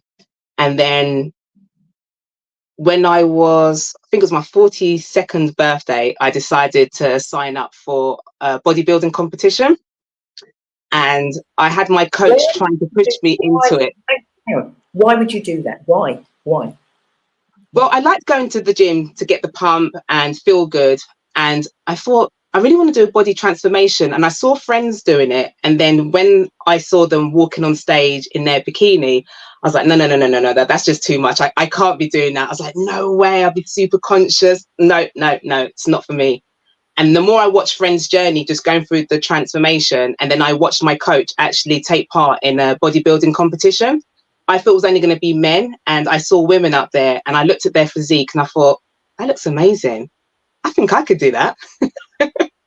So my coach said to me that I've got enough muscle mass for us to do. So we signed up for a competition and I thought, you know what, I'm just going to go in. I do like a challenge. So that was a big challenge. And I started my first session in December the 30th, 2018, and then had my first comp in April 2019. So it was about 14 weeks I took to go through this journey. I did hear briefly the other lady talking about her diet. And yeah, there's a lot of dieting on that, strict with your eating to get the physique you need to be on the stage. So that was quite hard, actually. The training itself wasn't too bad. It was a bit hard, like trying to juggle it around the family, but the preparation of the food was hard. Can I stop you for just a moment? Producer, that what I've just sent you on WhatsApp, do you have that? I don't know. Can you guys see what I see? Because I'm like, it looks like 3 different women. But I do believe they're all you, Katrina. They're all me, over 10 years. The first one was just going to the gym, casually eating what I wanted, didn't really have any particular goal in mind. And that was the physique there. Then the middle one is on the stage in the competition. So that was fitness model was my category. And then during lockdown, after lockdown, I thought about getting back into it, but I just thought there's too much restriction in the food and I like the food. And then I thought I'll try CrossFit instead. And CrossFit was quite interesting, but they do Olympic lifting there. So that's when I thought, let me try the lifting. And then I started doing more classes in weightlifting than CrossFit. And then my coach said to me there, like, why don't you try a competition? And then when she explained how it worked, I went for it. And I've been going ever since. I changed up to a new what's it called? A new club last year, August. And since I've trained with my new coach now, my numbers just got a lot higher, stronger, working on the technique. And yeah, I'm feeling pretty good for this weekend. Yeah, guys, Cecile, colleague, another director actually, is put, wow. Yeah. It's hard to believe it's the same person. Yeah.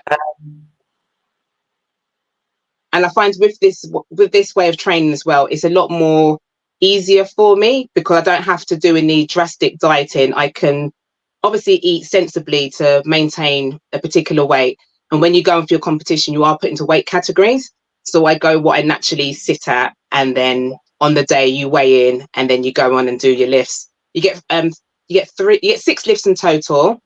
3 for one, which is called the snatch, which is if you picture a barbell on the floor and having your hands quite wide, you'd pick it up and take it over your head, catch it in a squat position and stand back up with it.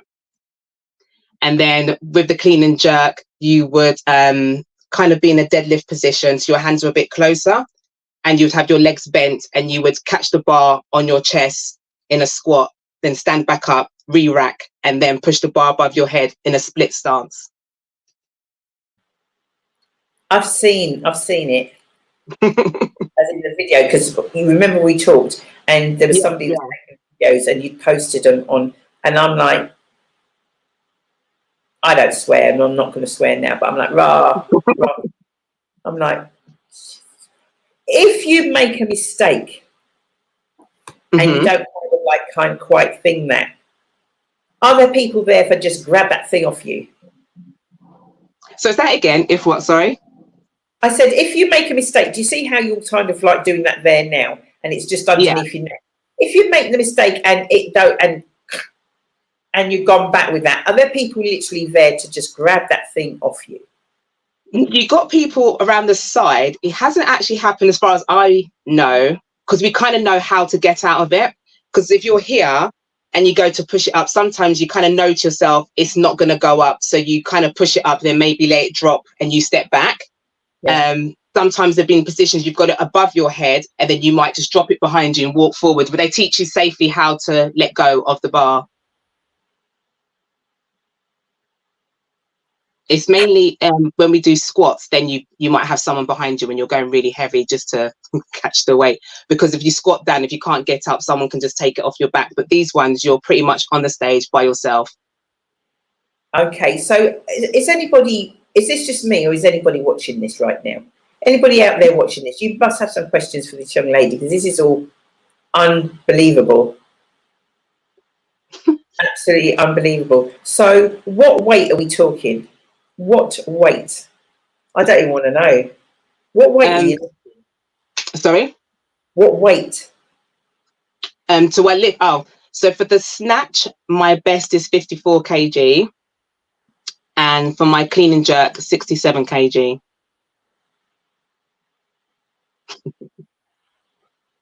So when I'm at the gym and I've got and I'm going I ain't going up to 3K. I ain't doing 3. I'm not doing 3. It's too much. And you're telling me. Oh my gosh. But you obviously, when you first start out, you obviously start at lightweight and then you slowly build yourself up. But it's not been just about the weight. You have to focus a lot on the technique, because if the technique's wrong, it can be very dangerous. Yeah. So we start in the early days just with an empty bar. And the bar itself would be 15 kg. That's what I'm saying. Jesus Christ. Oh, God. I'm just, do you know what? It's just fun. When I go for training, I really enjoy it, especially on a Saturday. There's such a good bunch of girls there. Everyone's motivating. When you get a personal best, it's everybody's personal best. Everyone's cheering you on. So the atmosphere is always really good. And if you're struggling, you've got people shouting at you to get you going. And when you've done it, you feel really good. It's just so much girl. There's men there as well, but the women, it's really nice set of women there. And we all support each other. Oh, wow. Okay. So today's Tuesday. It's Tuesday evening. This competition in Birmingham on Saturday. That's right. Yeah. 25 kg, just in comparison. So, what was that? Sorry. Exactly. That's my point. That's my point. That's my But point. it's a bit more distribute. Yeah. It's interesting. So today's Tuesday evening. So what's your preparation? I mean, what are you doing? I mean, I don't know. I mean, like, do you stop work a certain time? Do you kind of like, are you dieting now? What's your routine between now and the competition, which is on Saturday, to prepare yourself? Well, I trained yesterday morning and this morning. So yesterday morning, the training session's based around what numbers that you're going to be opening the competition on. So when we've been working towards this, it was like at the moment, my number's going to be like 51 for the snatch. So when we do that, it's a case of like going in on Monday, doing it, getting it the first time and feeling really comfortable with it. So we have our opening numbers, and then today was a lighter day. So today will be a light day, Thursday. So it's not about trying to get heavier. It's just about keeping the body moving, keeping the technique on point, and eating wise, it's pretty much the same. Well, I'm probably like half a kilo over what I want to weigh in at, which is nothing big. So that can drop off in the next few days. And that just means clean eating, just no snacking, no sweets, the things that I love. So on that week, I tend to stay away from alcohol on the week of the comp, and cut down the snacks as well. So my weight category for what I'm going to be in is 76 kg. So I would probably on Friday want to be weighing probably 75.5. And then I know I've still got a little play when I go up there and eat. And then on the actual day, because my comp doesn't start, my part of the competition doesn't start until 4:15. So we do a weigh-in at 2 o'clock. So it's always 2 hours before. So if I'm within that weight category, then everything is fine. Then you just go around the back and train or eat or whatever you have to do before you get ready to go on stage. So, I mean, you know, I'm just asking for a friend. So, I mean, like, it's competition time, you're there. I mean, you're not sitting there eating donuts, are you? No. Some people eat them in between if they want to get that little sugar rush. But, yeah, most of the time, a few times I've just taken things like banana, yogurt, Haribo's are always good for in between to give you that little bit of sugar. And I'll probably have a coffee as well, because I would say on the morning I tend not to eat that much, probably because of nerves, anxiety, just the build up, and then once you finish, then you can eat whatever you want. Yeah. You and the girls will probably all go out to eat that night. So will it all be finished on Saturday, or is it a case of it goes into the following day if you go further? How does it work? No, I finish on Saturday. It's over the whole weekend. So it's from Friday to Sunday. So from Friday, it's older age groups. So it can start as old as 75. Simon, you're not too old. Sorry, I'm just saying to a friend. Simon, you're not too old. Yeah, one of my friends, she's 64. So she'll be lifting on Friday. So I'll get there in time to watch her. Oh, and then sorry? I said fabulous. Yeah. And then on the Saturday, I'll be lifting with different age groups. And then on Sunday, you'll have the younger age. When I say younger, they're still masters. So masters are over 35. So on Sunday, I believe it'll be 35 up to 40. And that'll be men and women. So there'll be different platforms. On their website, they'll have a link so people can actually go on and watch as well live. Oh, so make sure that I'll get it from Jill. Make sure I'll get that link. Yeah, no, definitely. So yeah, they'll have the different times, and there's going to be some other big lifters there as well. There's another lady who's lifting for Team GB at the Olympics. She'll be there lifting. She'll be lifting roughly the same time as me. So depends who people want to watch, me or Olympic gold medalist. Potential. See, you've got to think it, believe it, not kind of like. I bet she didn't think she'd be doing it, right? For Team GB. I know, right? Yeah. She's amazing. She's really good. She actually gave me my medal when I did the British weightlifting championships. that was back in April in Wales, and I got a gold medal for that. So that was my best achievement so far in this sport, and many more to come.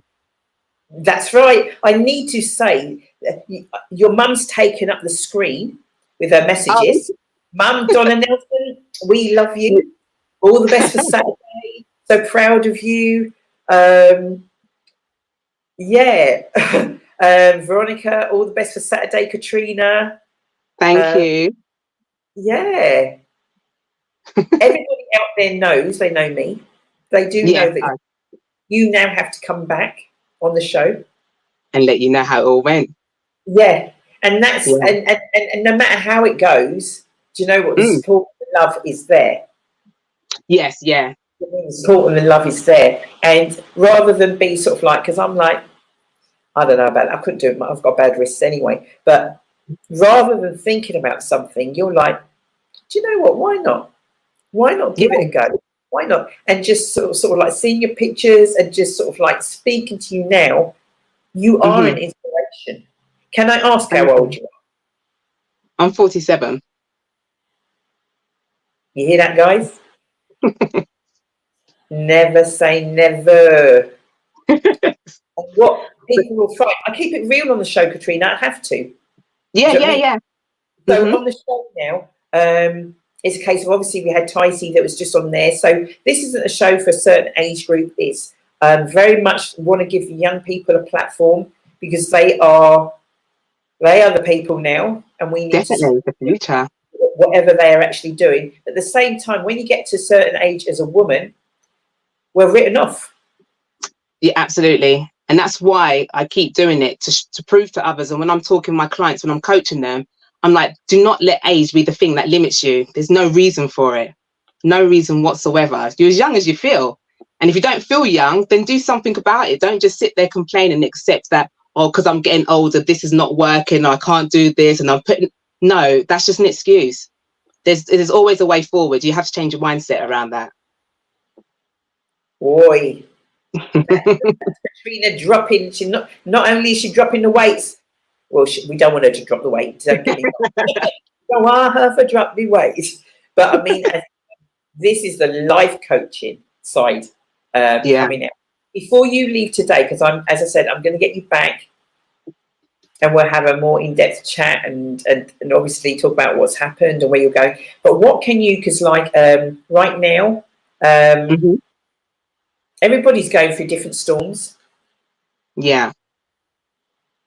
One shape or another, different things, whether it be life, work, family. What can you kind of sort of like just leave us with? Just something just to know, even if it's to get us thinking, or what sort of things would you be telling a potential client? I always like to ask them, like, what do they really want out of life? No matter how small it is, or if anyone thinks it's silly, what do you want? Because it's your life, not what the next person or your mom or your children. What do you as an individual want for yourself? And then from there, it's just taking them small steps to work towards it. And those small steps can be anything. Even like someone said to me the other day about wanting to train and like, how would they start? Because they don't do anything at the moment. And I said, even if you're starting with a 15-minute walk a day or 3 times a day, just find the thing that you can do and be consistent with it. And consistent doesn't actually mean every day. You can pick how many days a week you can keep it up, because obviously we do have lives, family, work and other things to work it around. But whatever's important to you, you will make time for it. If it's not important to do, you're just like, yeah, whatever. But yeah, make what's a priority to do. And because I think once you're happy, everyone else around you is happy. It's that ripple effect. That is so true. Yeah. That is so true. I always say to my children, I'm like, when they like moaning at me, I goes, look, I have to be in a good place first before I can give to you guys. So I always drop that on them, but they will just, oh yeah, whatever, here she goes with her talk. Yeah, and that's about the cup, right? And you know, the different analogies, as in like, you know, if the cup is not full, how can you be giving? Exactly. There's just some days, if you're not feeling that good place, I thought, you know, I can't give to anyone today. Sometimes you've got to say no to others and just to say yes to yourself. And then from there, then you can move forward. You might be in a bit of a funk for that day, but you think, you know what, I'm not going to be here forever. Tomorrow is the next day. We start again. I think that's Julia. That's messaging. You're queen to first, 100%. Yeah. Lots and lots and lots of messages that have come through for you. So this is obviously it's live on YouTube, but you can watch it back. You might even want to take clips from it to do whatever you want to do. Okay, you're quite welcome to do that. But for now, young lady, it's an honour and a privilege having you on the show tonight. Seriously, thank you. Thank you for having me. Seriously, you're coming back. Yes, I will, definitely. I've got in my mind that I'm like, that we can kind of like work together on, or whatever the case might be. Please share out, because there's 100%. And watch back, because you'll watch back and it'll be like, I didn't realise that, and I don't realise I said that, and it's like, yeah, very, very inspiring. Seriously, very inspiring. Good luck for Saturday. I'm going to make sure from Julia I get the link so I can watch. Yes. She's my #1 cheerleader, so she'll be there. I know. My mum is in Jamaica at the moment, so she wants the link so she can support from that end as well. And then my sister. Anybody? Sorry? Can we share that link to anybody? Yeah, you can. I don't think there's any restriction. It might say like you might have to create an account, maybe. But I can just send the link, and if you have to, then you can just connect it to a Facebook account. But it should be quite an easy link just to click onto. Others that don't actually watch this live, but might catch it, say like later on, or tomorrow, or in the week, and that'd be like, oh my gosh, and it would be great if we could just send out the link to people. So when you see the links, there'll probably be I don't know if it will show the times, but my time starts from 4:15. So if they're trying to look through, that'll be the time. So the people from 4:15, it'll start with the lighter weights, and as it gets heavier, then they'll say the name, or they might show you on the screen in order where we're coming up. Excellent. Okay, so for now,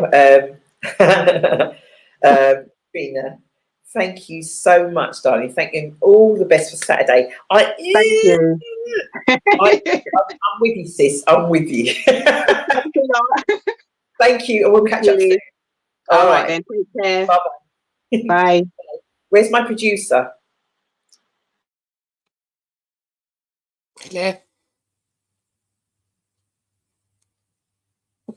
Yeah.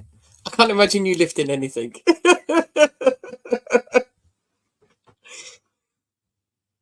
You're on mute, mate. It doesn't matter what it is, guys. See, they won't have me dancing. They won't have me lifting. I've got paid for this anyway. But it's one of them. And you're thinking the show's over. No, it's not. Shell, do you know what I need you to do now? Would you? Is our next guest waiting? Not yet, no. Okay, can you... Tishi? Yep, because my chef has been trying to ring me and I've gone back to him. So I just want to see whether or not I'm going to be able to get him on. Right, okay, cool. Thank you. All right. Right, so for those that are watching that actually don't know, Tishi is Dee's niece. She has cerebral palsy, and she's always everywhere with us wherever she goes. She always does an update on our show, and I've just realised you didn't update one thing that we've just done recently, but to have a little update on Tishi. Hello everyone. Since last Life in a Lockdown, life has been good, and I've been planning what to do with my hair and when to do it. I'm watching my friend Christine promote her new book and everything that she does on TikTok. I don't know what book is she doing. She's not doing a book like you Tishi, please. My dad and Jade came round on Father's Day, and we had a takeaway and drinks, and we played music. I'm going to say this, if they're playing music, it was going to be loud. I went to Leicester Arms for lunch with my carer last Wednesday and had a woo-woo cocktail. It was really nice. Ruru cocktail's one of my favourites too. My cousin Jordan came round last Thursday to drop off my new jar of his moss, and we had a good catch up. So he does the moss tea sheet. Yeah, I think it has one every month. Really, really good health benefits. And it is, yeah, his stuff is really, really good. Really enjoyed myself on Friday night. Oh, you did put it, sorry. Friday night, it was an excellent show, and it was really great to see everyone who came. Now, Friday night was a musical extravaganza that's been written by one of the Simply Deez crew about a young lady that came over on the Windrush, and then her life going forward from that. So looking forward to seeing my Nana on Thursday and spend time with her. So lots of gossip going on there. Till the next time, stay blessed and keep following your dreams no matter what. Oh, yeah, you are there, Tishi. Hi, Tishi. I as I read through this Tishi, I didn't think he was mentioning Friday, but you didn't, because you didn't mention the show. But I can then see it there now. Yes, so Tishi was out with us. Does enjoy a drink. Actually, I don't know whether you were drinking on Friday night, Tishi, because there was a bar there as well. But you perhaps because you were then with Nan, so yeah, you're behaving yourself. No. Wait, not behaving herself. Had a little flask. Did she really? My mum knocking it back. Unbelievable. Nana was. Nana was not. I ain't saying anymore. Yes, he's just coming on now. Yeah, he was on the live, as in Facebook Live. That's because somebody hadn't sent him the StreamYard link.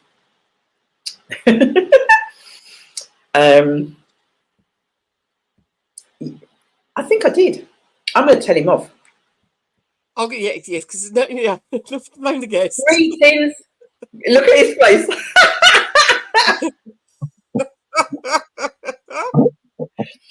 Hey, I hope you're not ready to cuss me. We're live. We're live on Facebook and YouTube. No cussing allowed. I don't cuss anyway. You should know me better than that. English. Huh? You speak the Queen's English, unlike myself. Well, you should know me better than that. I don't curse. I don't. No. That's Greetings, young man. Long time. Long time, man. Long time. How are you?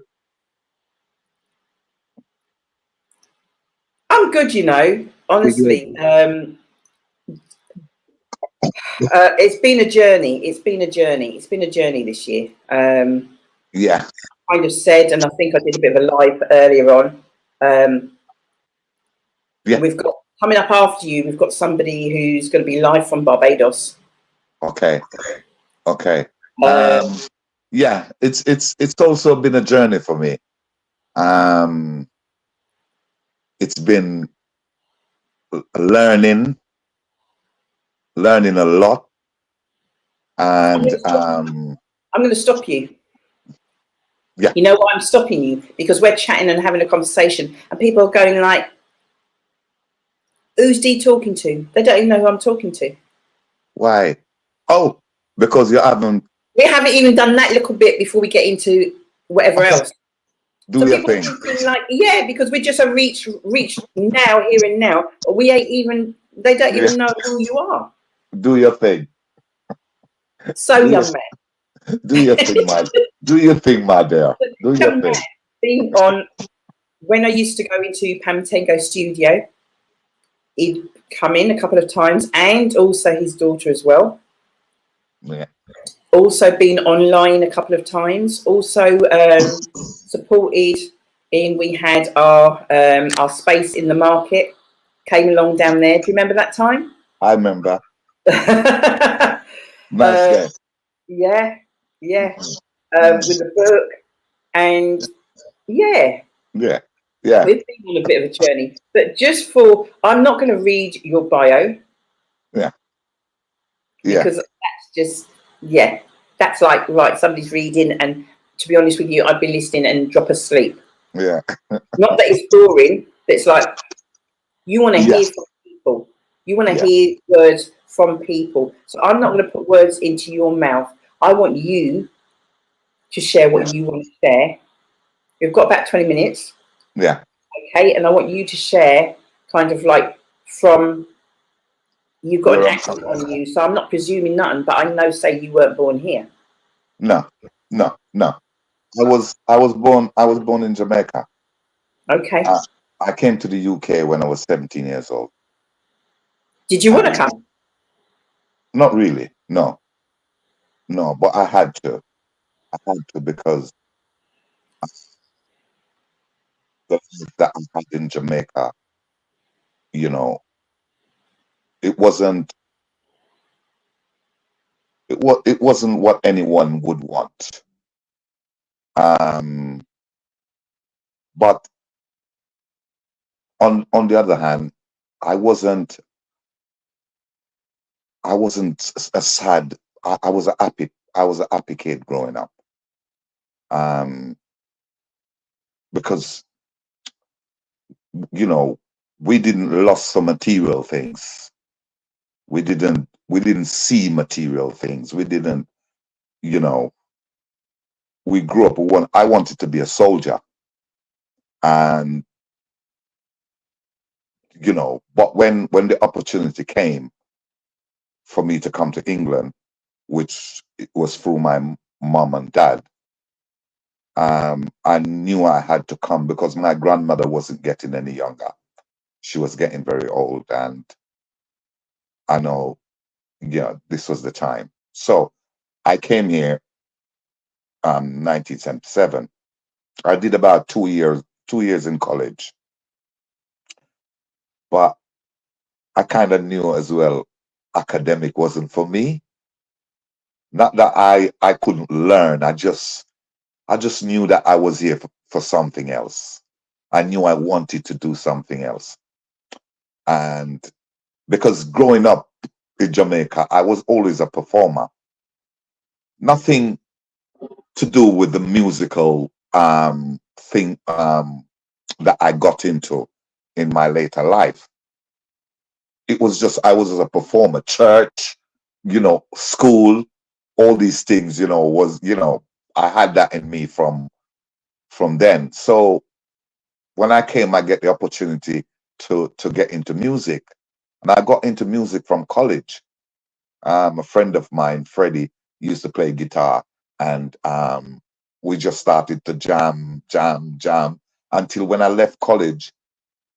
We started a band and go on from the band. Nothing happened, and then we just went our own way, and then I got a place in Grenfell Tower, and there I met Eastwood, and he was, I was a fan. I was a big fan of him.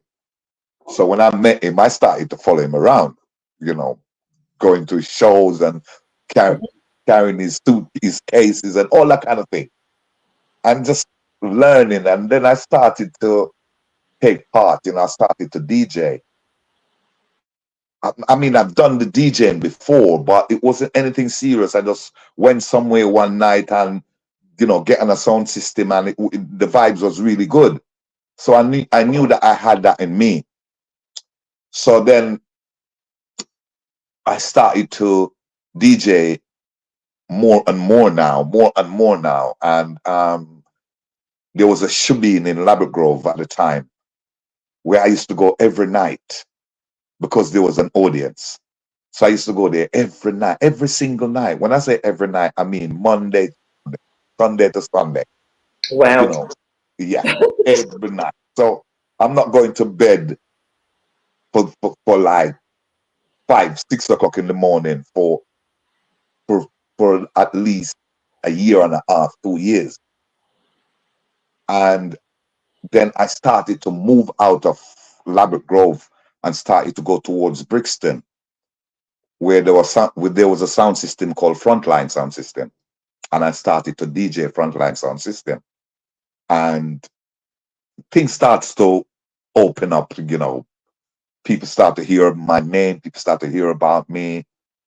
And Greensleeve was just down the road from me, you know, where I live. Because I live in, at the time I lived just off Latimer Road, and Greensleeve is in Shepherd's Bush. So I started to hang around Greensleeve and all of that. And then Eastwood asked me one night, there was a producer came from Jamaica, and he didn't have anywhere to stay. And Eastwood asked me if he can stay with me. So I said yes. And that producer was the producer at the time. His name is Henry Junja Lords. He was producing all the hit records coming out of Jamaica at the time. You know, the man has got like 8 records in the top 10. And I was very, very, you know, honored to have him staying at my house. And then he started to bring through other people. Other people started, you know, like Barrington Levy, you know, all these different artists started, you know, can't even go there. So much of them used to come there. And then Barrington take me to the studio, Barrington Levy. So my first recording was with Barrington Levy. It's a track called Warm and Sunny Day. And from there, things start to, but there was a DJ in Jamaica that I used to love. I used to listen to him all the time, you know, idolize him. His name is General Echo. And he died. They killed him. It was a police shooting. And I wanted to do a tribute for General Echo. And me and a friend went to the studio, and Eastwood was there as well. And Eastwood didn't want to do it. But I did it. And then I took it to Greensleeve. And Greensleeve loved it. And the track that I did it on was a very old track. So Greensleeve offered me a new track to do it, and plus payment to do it and all of that. So I said to Greensleeve, you know, it would be good if me and Eastwood do it. Because I know Eastwood would do it now because, you know, there's money in it now. And so we did tribute to General Echo. Bang. #1.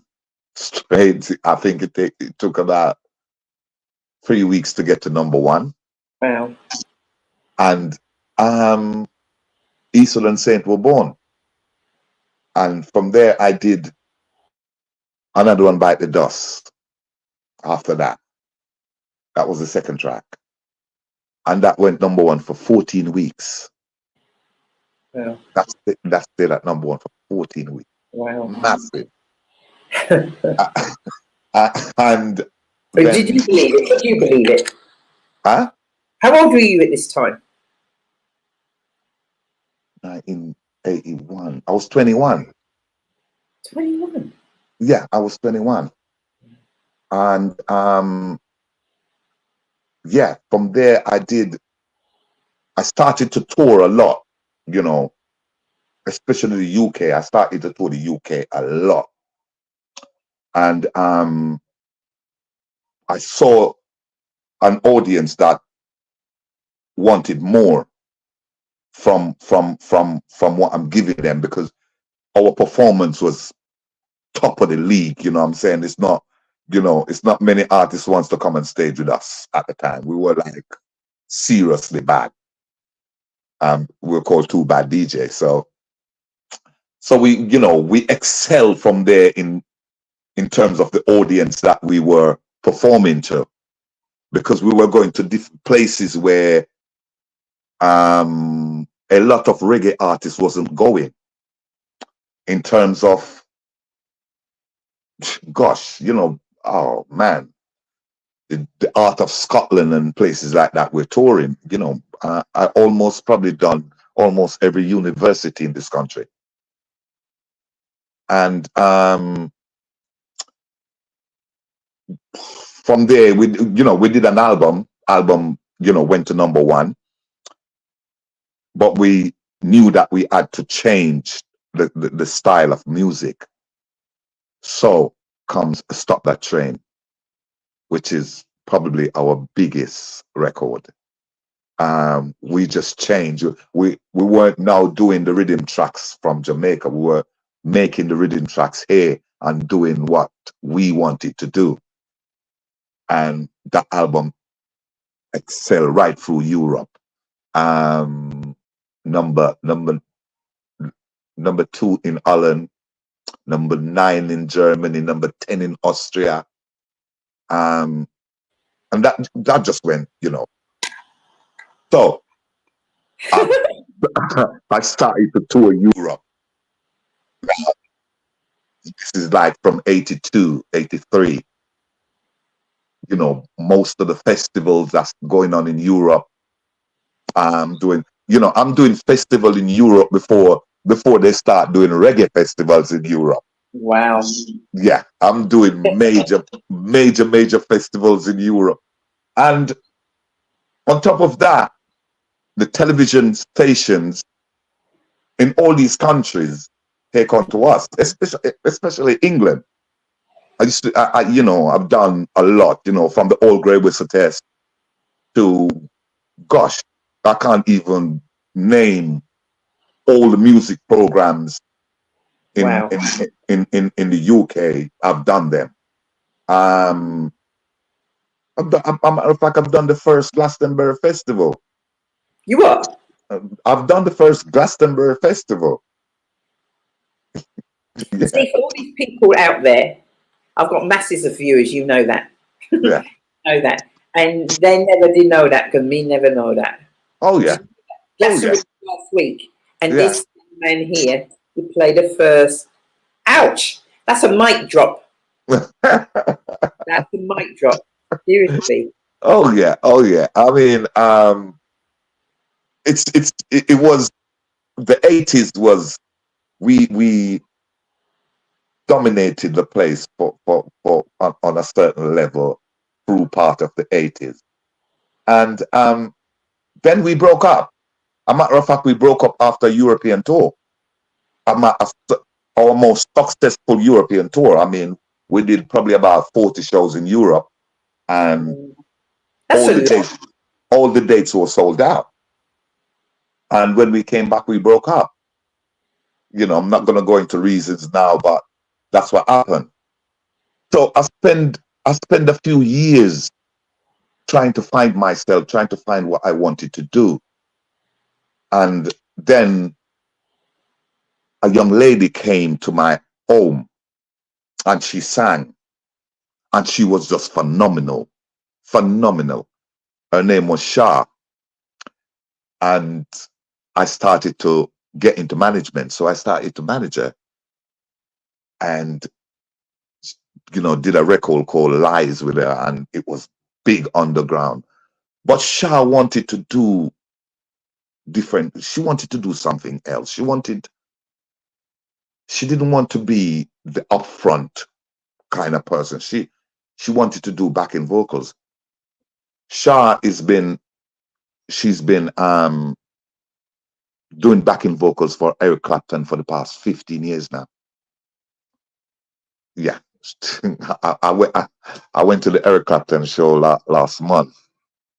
I mean, every time Eric Clapton is at Royal Albert Hall, you know, I've always get my front seat ticket to go.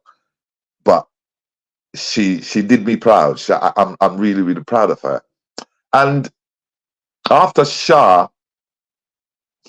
I decided that, you know what? I'm an artist. So I'm going to record again. And then I went into the studio and I came up with this idea of O'Carroll. And I got Dan Campbell to come and do the vocal, and gone again. Just gone again, you know. A matter of fact, that record should have been a top 10 here, but the record company messes it up big time. You know, they sold about 50,000 records on White Label. White Label doesn't register with Gallup, and the poll doesn't pick that up. And when they did end up releasing the record came in at 54.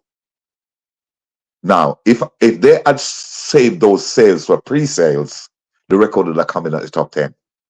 but they were hustlers. They weren't very, very serious about the record. And funny enough, someone played a record to Sony in Germany, and Sony called me and said, listen, there's a ticket at the airport for you now. Come and let's do a deal on this record. And because I had a verbal agreement with this record company, I turned it down. You know, one of the mistakes I made in life. That record was #1 in the Philippines for 3 consecutive months. Oh, wow. Yeah. #1 in the Philippines for 3 months. Went #1 in Portugal. Went 54 here. Didn't do great in Germany. I suppose Sony would have blocked that anyway because I turned on the deal with them. So, but across Asia, it just exposed me across Asia. Listen to me, Winston. This is like some serious stuff you're telling me now. And it's like, I wish I had my notepad to be writing this. I'm not even kidding. To be writing it down. Yeah. But time's ticking, and I'm like going, oh my gosh. Yeah, You yeah. know you've got to come back on, right? Yeah. You know you've got to come back on. But I'm like kind of mindful that you want to talk about aqua. Oh yeah. Oh yeah. It all climbs right up to. I know, but it's due to time constraints. Okay. I Yes. want to continue. Personally, Yes. I want to continue with where you're at because I'm Yeah, like, but, right. So everything that I did, you know, all that success, you know, I've done Asia, I've traveled all of Asia, you know, performing, television, all of that. And then everything, blah, blah, blah. So I wanted to do an album. So I did an album, and there was a track on the album called Soldier. Soldier, you know, the producer who produced it, he's an animator. So he did an animation video. And everyone is saying to me, boy, Stan, that looks like a video game, man. The penny dropped for me because I wanted to start doing something different. I wanted to go into something else other than just music. So I took that challenge and said, yeah, I'm going to go for that. I didn't know the depth of it or what it entails at the time. I just thought that, you know, yeah, you know, I've got my producer.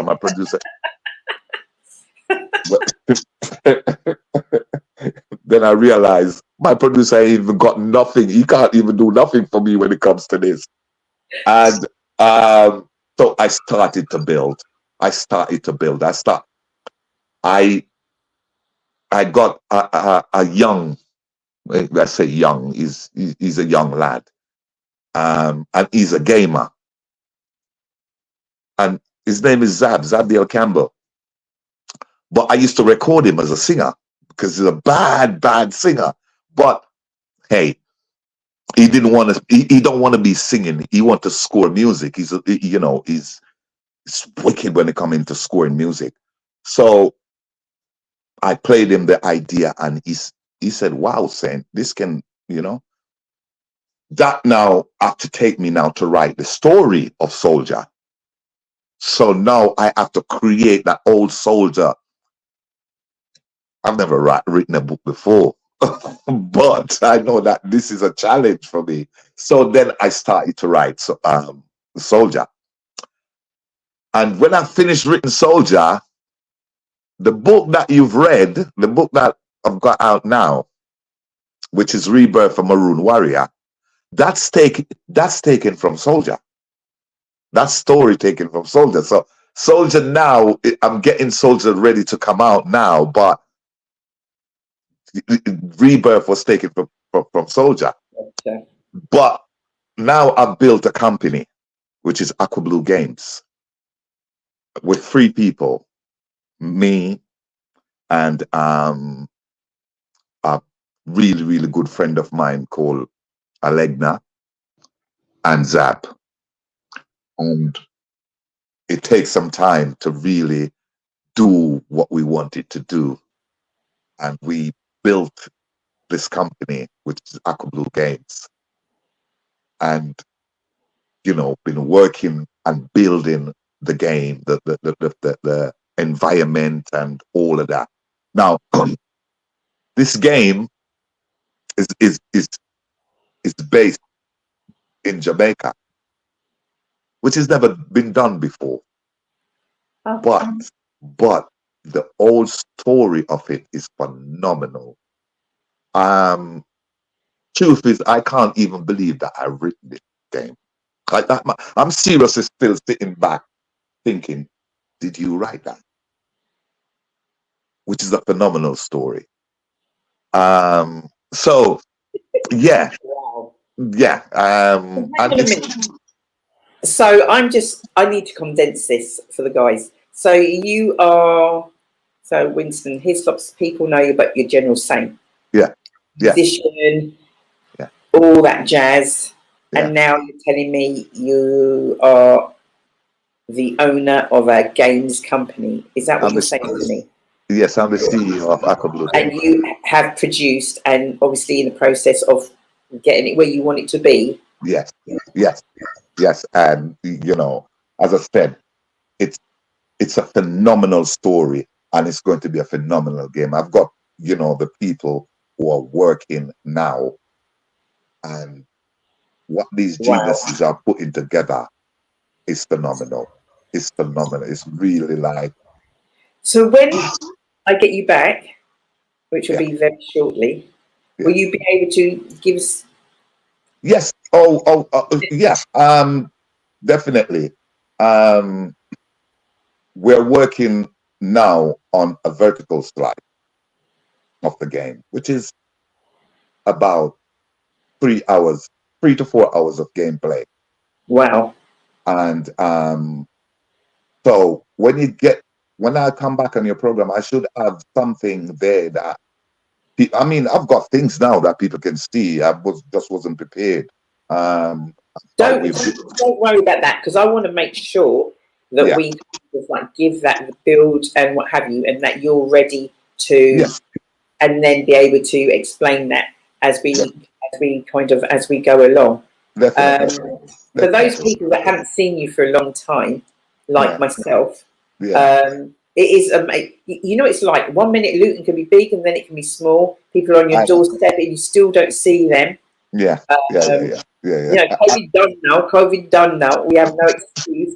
We have to make time.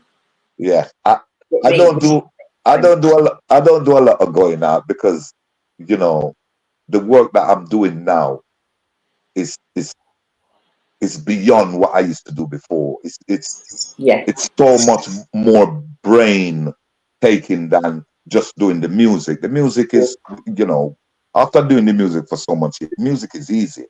It's easy to do. You know what I'm saying? It's a vibe. You get a vibe. You do it. What I've done now is to create a universe out of a record that is 2 minutes 50 seconds. That's what I did. I took one record, which is 2 minutes 50 seconds, and created a universe from it. So for me, that is, working.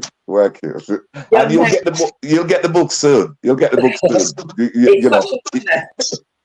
Seriously, it's such an honour, and thank you so much for taking time out. Yeah. To come on and to share and update us, and let people know that you're still there. Yeah. Oh, definitely. They be looking out for different things. Oh yeah. You see, one of the things that I'm trying to do at the moment, before I go, let me tell you, one of the things that I'm trying to do at the moment, because of who we are, it's very difficult to ask people to invest the money that you need. It's really difficult, you know what I'm saying? And you directly have to prove that, this game that I'm in now it's a proof game. Show me you can do it, then I'll put my money. So that's why I'm working on this vertical slice, whereas now I'm doing crowdfunding, I'm doing things like that for people to become a part of what I'm doing. And I can show people, like, you know, I can come on your show and I can show people where we have house, blah, blah, blah, all of that. So that's where we are at the moment. And no problem. We'll get you back. And then in terms of if there's crowdfunding or whatever it is that you're doing, we can share those links out. We can share that information out to people. Okay. And let's see where we go from there.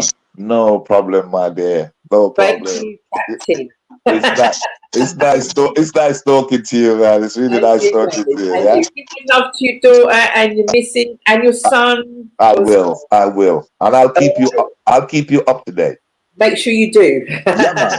I'll send you some stuff on your WhatsApp anyway that you can see. Brilliant. Yeah? Thank you so much. All right, my dear. You take care. All right. Bye. Bye. Oh my gosh. This is I don't even know what to say. Can't talk. Journeys. Now, guys, you guys are going like, do you know what, that Dee Bailey, she's full of it. We're going like a Barbados. Well, do you know what? All being well, I think we are going to go live to Barbados. And I've got 2 more guests. Hopefully. This is oh my gosh. Delia, are you that? Bless up. Oh my gosh. So for those masses that are watching out there, oh my gosh, and you want to know who this queen is, this is Delia Brown. I met Delia probably about 2 months ago now. It was in May. And this is why this is a thread for today. And we've been talking about the retreat, Rejuvenated Soul Ran. We went along to the Ocean View Yoga Retreat. And it's like, oh, this will be nice. Truddle, you know, you're in the bus and it's like, yarn. We finally get there.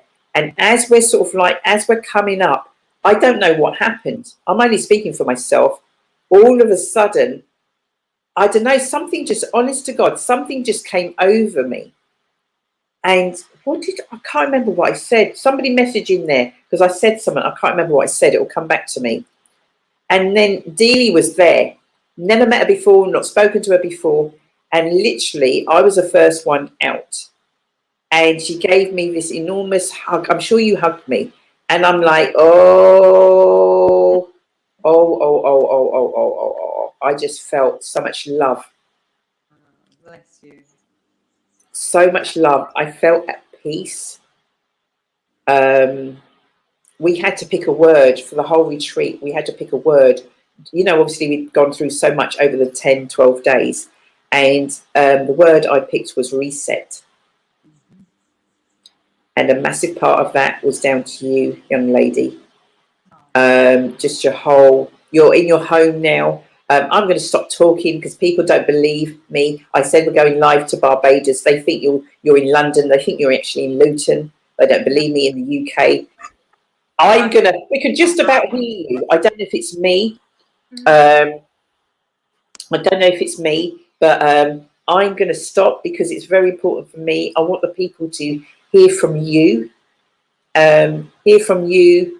As in, tell us a bit about yourself.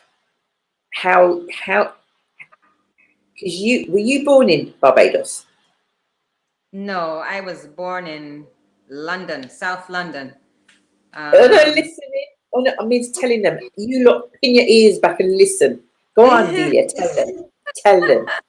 Yeah, no, I was born in South London. But yeah, Irish mother, Barbadian father.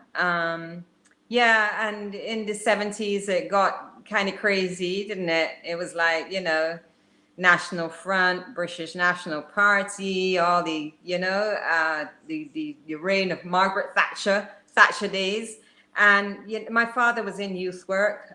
So he and my mother were actually very busy. He set up he used to run Telegraph Hill Youth Center. And, you know, he was very active in the community and stuff, you know, but yeah, but when it started to get ridiculous, and at one point, my older brother and we were like, you know, roughed up a bit and stuff by, you know, some young people that were running through the streets and just behaving disgusting. And yeah, I think it reached a point where my parents were like, you know what, we don't choose this for our children. So, you know, let's go and raise them in the Caribbean where my father came from. And, you know, and I'm so glad they did. So I actually came to Barbados when I was 10 years old.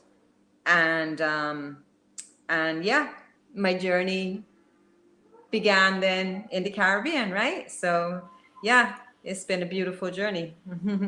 Okay, so we've skipped some stuff. Yeah, sorry. So you were here, and then Uh-huh. you went over the Dessa. Uh-huh. All these people, all these messages. You know all these people. No. Well, I may get to, but yeah. Well, my There's all these amazing messages. So were you happy to go to Barbados? I mean, were you happy at the time, or were you like kind of, you were going to miss your friends, you didn't want to go? How are you feeling? Our home life was very, we were very solid as a family. And so it just felt like a big adventure. It's me, and I have 3 siblings, an older brother, a younger sister. We're all kind of close, you know, 5 years between everybody. So yeah, so we were kind of close in age and stuff. And it just felt like a big adventure for us. I don't think we overthought it too much, you know. It was exciting. I remember at the time, you know that song that used to be on Top of the Pops? Whoa, I'm going to Barbados. Yes. Like, that was on Top of the Pops, right? Around that time. So it's like, yeah, boy, going to Barbados, you know? So yeah, it was, when we got here, it was my parents always had a dream of farming. So, you know, we immediately started to acquire animals, and, you know, we had a very small, rather dilapidated plantation house, but it was turned into home. And yeah, it was a beautiful journey, right? School was completely different, very disciplinarian over here, and, you know, but they didn't play with the work and stuff. Like, I was top in my class in England when I came to Barbados, and they did an assessment of me. They're like, boy, we got work to do on this child because she's going into just now, you know what I mean? So the secondary school entrance exam. So there's a lot of work to do during that year to prepare me for that, even though I thought I had everything covered in England, right? So it's just a different beat here, you know, completely different beat. But it was fun. It was fun. It was exciting. Yeah. I don't think we had a chance to miss England. Too much going on. Just asking. It could have been dependent on how old were you at the time? Did you say 10 years old? At 10, well, at 10, sort of like, yeah, it would have been an adventure. Okay, so you're living with your parents. What are your parents doing at that time then? My father started working with the child care board over here because, like I said, he was a social worker in England. So he came here and started working with child care board. And my mother went straight into farming. Yeah, the Irish girl got out there and went straight into farming. Boy. 8 years old and she hasn't stopped yet. Yeah, but so but they did it together still, you know, but daddy was bringing in the set income and then mommy was like making things work, you know? So yeah, it was in the morning before you go to school, boy, you gotta get up, you gotta tie out sheep, you gotta cut grass, you gotta wash down some pig pens, and then you gotta get on your bike and ride to school. Yeah, it was yeah, you had to dig deep in them days, right? Yeah. Yeah. So yeah, but we ate together as a family every evening, and it was just we were very there for each other, you know. So I'm sure my parents' peers probably thought they were crazy, take 4 young children and move to Barbados. Are you kidding me? Yeah, but they did it, and I'm so glad they did, you know. And all 4 of my siblings live here in Barbados now. We could have been anywhere in the world, but we choose to be here at home, and you know, yeah. Wow. Okay, so before you at the retreat, because we need to get there at some stage, what were you doing? What jobs have you done? Oh, wow. That's well, the ones that you can say on air. When I came to Barbados, I started farming. When we came to Barbados, we started farming, and farming is kind of in my blood. It was both of my parents' passion, and honestly, I grew up in that, and I do love that. So I've spent many years in agriculture. But when I was 18, I left here and I went to England, and I went into Greenwich Hospital working in the laboratory and became a qualified laboratory technologist. You know what I mean? But I moved back to Barbados when I qualified and started the job, and I was like, I cannot do this for the rest of my life. So I went back up to England and did a degree at South Bank University. But at the end of the degree, I was like, yeah, though, I gotta get back home.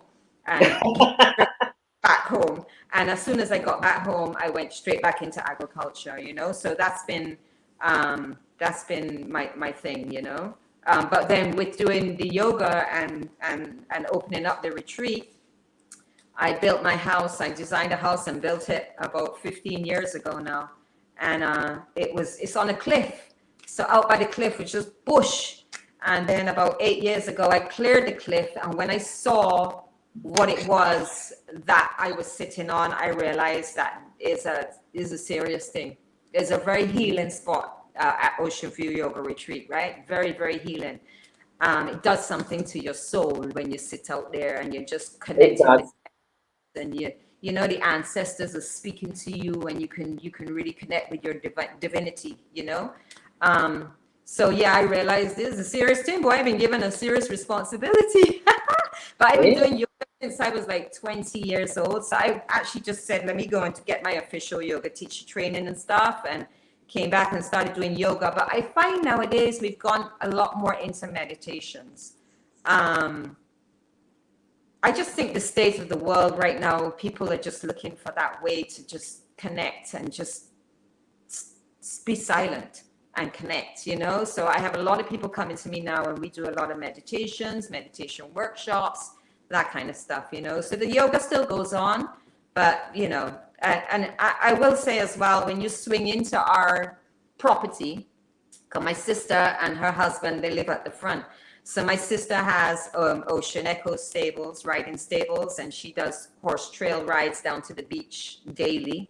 And then my brother-in-law, he owns a vegan restaurant. So it's like a whole vibe when you come up into this premises, right? It's, you know, it's a whole holistic self-love kind of vibe that we try to create up in here, right? So yeah. So you're just skipping so much, and I know because I've got Sandra's on, Sandra, and quite a few. I know Cecile's on as well. Cecile, please tell us about the, you know, the little few steps down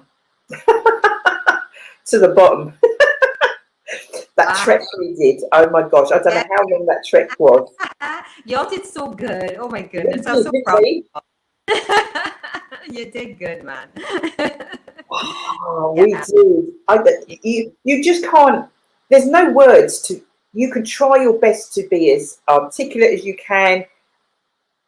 You had to be there. You have to experience it yourself to truly understand. When,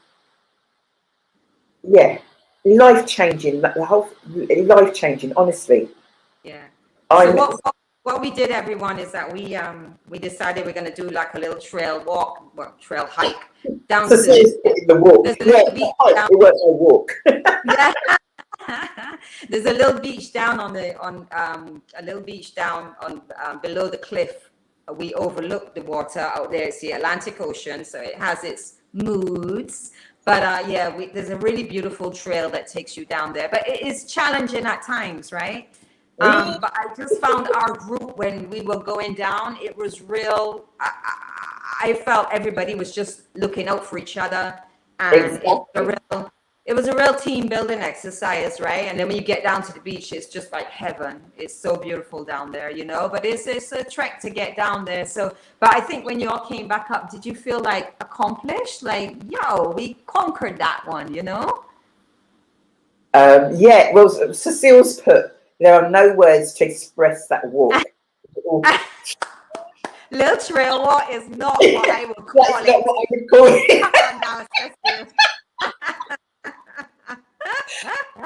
It's Cecile, yeah. Some little hike. So people have been messaging and putting apparently episode 12 of Clive Murray's series is a Caribbean series that people have kind of seen. I don't know if it's done all of them, but I'm sure your show was the one where you appear in it. And I saw it the other day, and he was doing the yoga and everything else. So our producers actually put in the chat, I believe, a link to it so that people can go and watch, and you will see all of what we're talking about. We ain't making it up. Yeah. We're not making any of it up. So how did that come about? Clive contacting you and being on the show? I think that they were looking for, you know, what's the word I'm looking for now? No, I wouldn't say less popular, but more rootsy, grassroots kind of experiences, right?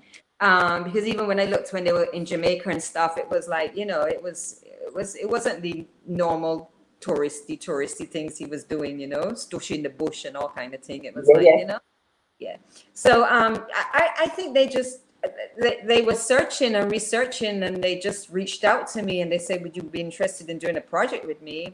And honestly, I didn't even answer immediately because my life used to be so busy. And, and then I did answer them, and it just took off from there. And I'm so glad I did answer them. You know, it was an amazing experience. It was very special. Yeah. And he's a real trooper. He's a real trooper. Yeah. So it was a good experience, you know. So yeah. Cecile's called the hike an expedition. Expedition, you know. It's called an expedition. I don't know. Was it worth it when she got there? That's what I want to know. Of course, if you hear, was it worth it? Sandra's asked, Clive, did he actually do the hike that we did? Did he do the mini hike? No. They just mad. No. I wish I could have taken them on that hike. That's proper. Oh wow. Yeah. You are absolutely incredible. Thanks. There's so much more. There is just so much more. What are your plans? What do you? I mean, like we're 2024. By the way, how could I? Whatever that word is. Storm Beryl. Yeah. I mean, that was a night of pure anxiety. I was more worried for I farm and I have a lot of animals outside, and I was more worried for my animals, honestly, than for myself. They're just so vulnerable, you know what I mean? Like they just left to fend for themselves. I was freaking out. But thank God, we're on the East Coast of Barbados, so the system was moving to the south of us. So the south of our island took a beating, man. The fisher folk, I feel for them. Their boats got mashed up, and complete devastation down there. There were fish in the road down on the south coast. It was just crazy, you know. So a lot of cleanup going on right now, and people just trying to restore their lives, you know. But then when you look at our Caribbean neighbors and you see the devastation, Carriacou, Grenada, St. Vincent, I mean, words cannot, I can't, you know. So we got away very lucky. So it's that time of year where you just gotta like accept and bless and just try to batten down and pray, you know. I did a lot of praying the other night, trust me, right? But is what it is, right? What it is. Those people in the Caribbean know this happens. Apparently this is earlier than it normally happens, am I right? The storms, is it normally kind of, I don't know, towards, I don't know, whether it's going into September or something? Yeah, June to November is our hurricane season and our rainy season, right? But normally it doesn't start to get active until like, you know, September, October, November, like active months. So this is the first time we've seen one of this magnitude so early up. So everybody's like, yo, what's gonna happen from now? You know, like, No, I understand that. It's important for us. I think there's another system out there coming in right now, actually. So it's being watched by the meteorological service and stuff, and we will get our updates and stuff. You know, what I love about these, you know, I guess it happens in any event, but people go back to being really Kind. compassionate for each other, Yeah. helping each other, whichever way, you know, whoever needs it will get the help, and you know, and I thought I love to see that aspect of it, because you know, people band together. No, I understand that. If there's anybody who's out, who's watching, that knows of any support groups, I know there's some places in London where they're asking for items, whether it be clothing or, you know, in terms of non-perishable goods, that kind of thing. Please post and we will share out, because you just never know who knows who, and we can support where we, do you know what I mean, where we can. There's lots of messages coming through. Cecile has said, Delia said to me in the kitchen that I would be able to do it. And it was then that I thought, I can do this. You're really special, Delia. Oh, bless you, bless you. I'm proud of you, my sister. Oh my gosh. And someone just put, she's looking forward to partnering with you next year. Come on over, Sandra. Let's do it. There's work to be done. Doing the retreat again next year. And so, yeah, that'll be happening. Oh my God. As well, you know. So I have a lot of people that actually do come and they just spend like even if it's just a weekend, you know what I mean, and they retreat and they get a nice vegan meal and they spend the night, and then we do some yoga and some meditation, and they take a little hike, and it's just a real reset. You see the same reset word that you use? I find that people come and they spend a couple of days and they just reset, and it is so important because these are crazy times. So we need to take some time out for ourselves and press our reset button to give us the strength and the guidance and the intuition and everything else to keep moving forward through whatever where our experiences are, you know. So yeah, man, I'm here. I welcome everybody. Come. Let me heal together, right? I've got your details, your Instagram and all your other social media links going across the page there. Can you tell the guys, Airbnb, right? You do. Yeah, Airbnb. Yeah. It's Ocean View Retreat on Airbnb, you know. So I'm a super host. I'll look after you well. Look after you well. Oh my gosh. That is not a word. I can't put into words, and I've said that already, and I mean it. You have to come back, Delia. Yeah. You have to come back on, and you know, this wasn't when I sort of said to people I'd be connecting with them when we come back to the UK. If I didn't know any different, I'd sort of say you were somewhere in Luton. You wouldn't think that you were in, you know, another country. And it's great having somebody overseas on and sharing with us. I want the great things shared, but I also want, obviously, we're talking about something that's happened now, that's happening now, you know, obviously in terms of the storm. So, and you're there. And this is just literally, you know, obviously sort of like fresh.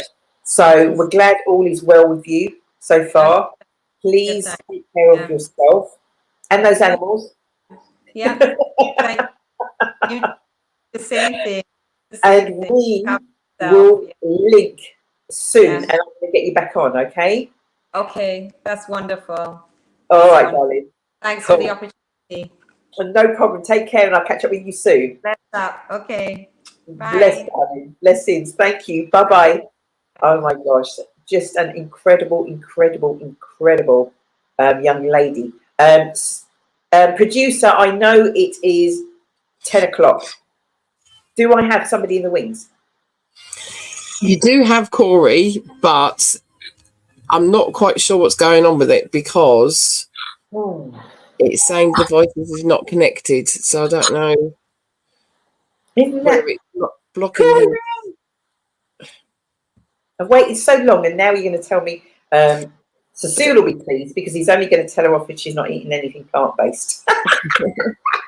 I don't know whether, Corey, if you can hear me, I don't know whether your camera is being blocked or it's not being allowed or whatever, because normally it's either the camera or the microphone that's not connected that doesn't allow the feed to then come through to our end, because it shows you backstage. Yeah, he's in Barbados, so is Delia, and she was fine, so it should be doable. Yeah, it's normally the camera. If you've like sometimes when you're on your phone and you I know she was on it. I'm sure she said she was on her phone. Huh? Yeah, sometimes if you're on your phone, that your phone itself will block the camera from being used all the time. You can hear us, okay, kind of. But I don't know if that's true.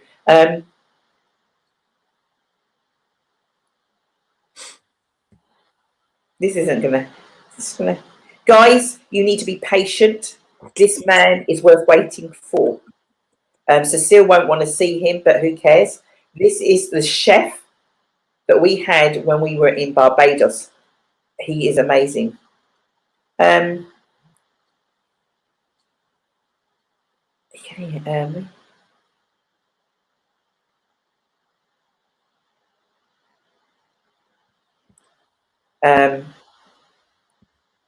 Yeah, and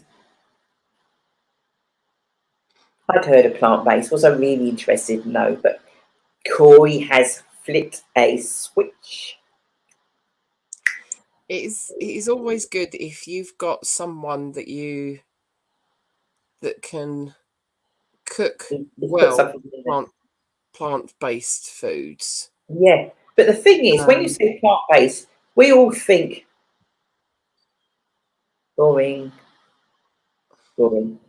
So, Cecile won't mind me saying he's going to try on his laptop. That's going to be better, I think, isn't it?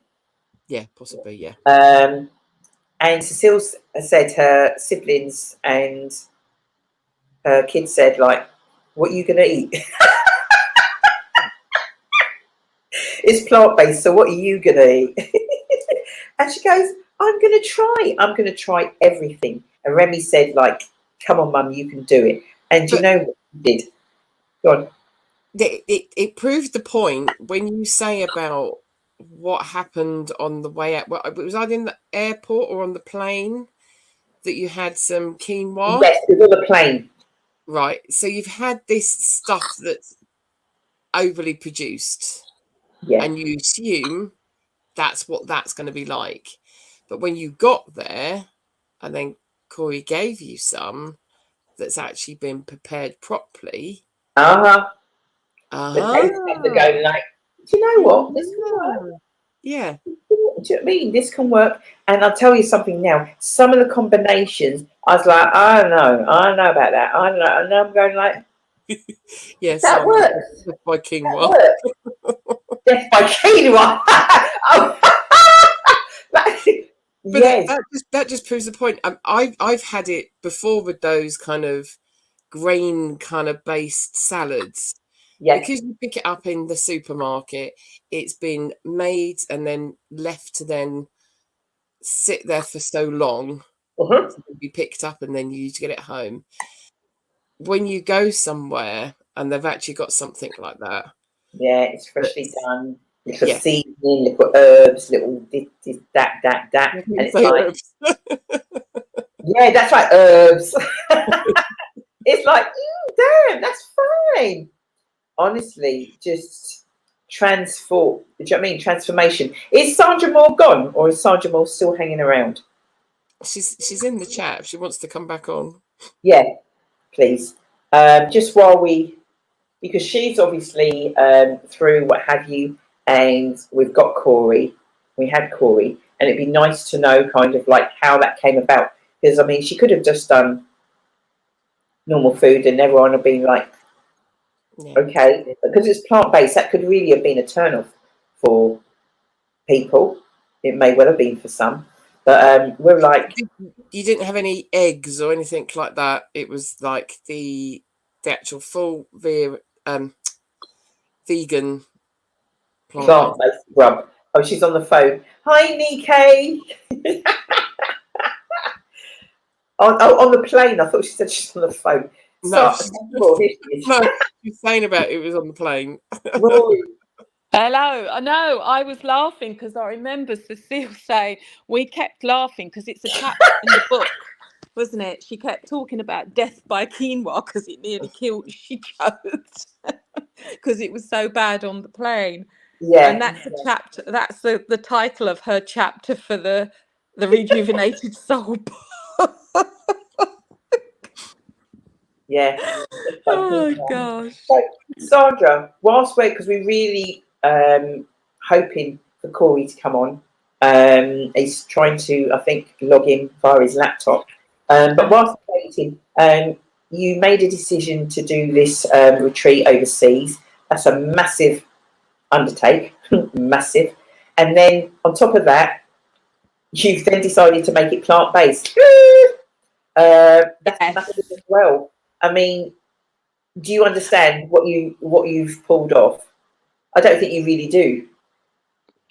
Maybe not, because to me, it was, make it plant-based, because people have got the option then to have meat or fish or whatever it is they wanted for their third meal of the day or whatever. But Errol had talked about Corey, and I'd say I'm probably 65%, 70% plant-based. I still have obviously meat. And funnily enough, I did a client audit today, and it's a big merchant bank, and they have not a staff canteen, but a staff restaurant, which is fine dining for their staff. And they're on this program where it's called the Well Building Scheme, which has been going since 2015, and part of that is catering. And they do. No offense, Rory, if I have to kick you off, I've got to kick you off. No, I'm just going to say they do 70% plant-based for their staff. Wow. Yeah, and the food is fine dining plant-based. So, yeah. Superb. You can kick me off when you want. That's fine. Hello, Corey. Lovely to see you. Hi. How you too? Let me tell the masses out there, Corey. Ain't no way you were on the show today. If we got to be here till like 2 o'clock in the morning, waiting for you to get on, we're going to wait. It was a busy day, man. Had a busy day today. Oh, don't be apologising or anything like that, because obviously we started off the show, we mentioned it throughout the show. Obviously, Storm Beryl hit, was it like kind of yesterday, and maybe, I don't know, tail end today. How you doing? I'm grateful. I'm good. How about you? I'm in the UK, love. Do you know what I mean? It's absolutely fine. We get a little piece of rain and everything shuts down here. But, you know, obviously, did that impact you? Were you still going out? Did you still go to work? No, I didn't go to work. What I did, you know, the morning, me and my sons, we exercised in the rain. You know, we went and foraged for some food. You know, so just practicing survival skills. You know. Oh wow. Okay. So for those that are sort of like that are tuned in, because we remember we're live on Facebook, we're live on YouTube, currently at the moment now, and we've had Darren's been on. You saw Delia's just been on as well. Sandra was on, and I've had other guests on tonight, and they were I've had a boxer on tonight, had a weightlifter, 2 women, 1 woman boxer and a woman weightlifter, and obviously talking about diets and all that sort of stuff. So having you on was just, it had to happen. So this young man, everyone, for the masses out there, his name is Corey, and Rejuvenate Soul, Sandra, if it wasn't for you, stroke Errol and what's her name? Rochelle. That's how we met Corey. So we knew we were going to get plant-based food. What does that really mean? People are going like, no, I don't like it. But what do you know that you don't like when you've not tasted it or you don't know? So Corey, before we get into anything, I want to kind of just set the foundation that you know your stuff.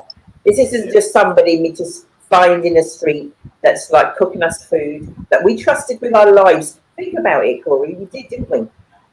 Yep. We entrusted you. We didn't know you, but we entrusted you with our lives because you were cooking morning, afternoon, and sometimes you were cooking for us. And so, yeah, I had to have you on. So please tell us, peel it back. We know you're in Barbados. We know you're born there. So you're a chef. How the hell did you become a chef? Well, it started when I was very young. When I used to see my grandmother. She was blind. She used to be in the kitchen cooking. You're And very. I know you're dark anyway, but it's very dark there. I know I'm not exactly light, but it's rubbish. let me. Maybe Let me it's just super. yeah. People Let me want to turn. see you for it.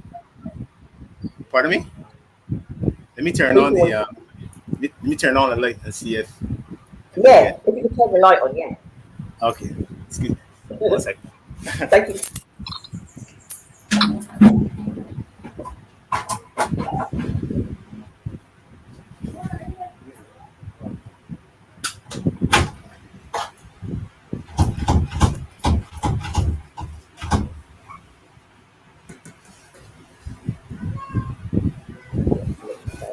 Is this better? Okay. Don't worry, we can see you. Go. Good. Right. So it started when I was, young. My grandmother, she used to be in the kitchen. Even though she was blind, she used to go in the kitchen and cook. And used to be very intrigued to Oh, she was see how. blind. Pardon me? Did you say she was blind? Yeah, she was blind. She was blind, and Okay. used to go in the kitchen and cook, and I was very intrigued about like how she used to be able to put these things together, and I became like the taste tester, kind of speak. So so when she would prepare meals, she would ask me like, "How this tastes to you?" or "How that tastes to you?" And I would say, "It's taste." Would tell her how it tasted to me, and that opened up my world to like flavors and herbs and the culinary world. You know, So and how old were you then? I was about 5 years old. Yeah, and I used to be always, intrigued, asking her, tell me about the old days. For some reason, when it was that age, I used to be intrigued, like, what happened before I came along? And she used to just give me all the information they need, So she always used to hold space for me and allow me to ask questions, allow me to taste the food. And another thing that was very intriguing for me too was the fact that some of the same herbs that she used in the kitchen were also used for medicinal purposes.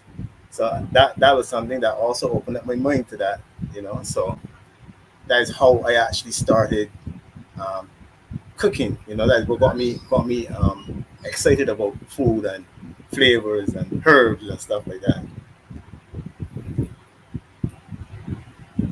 So are you self-taught? If I'm self-taught, Yeah. yeah. Well, yes, I am self-taught.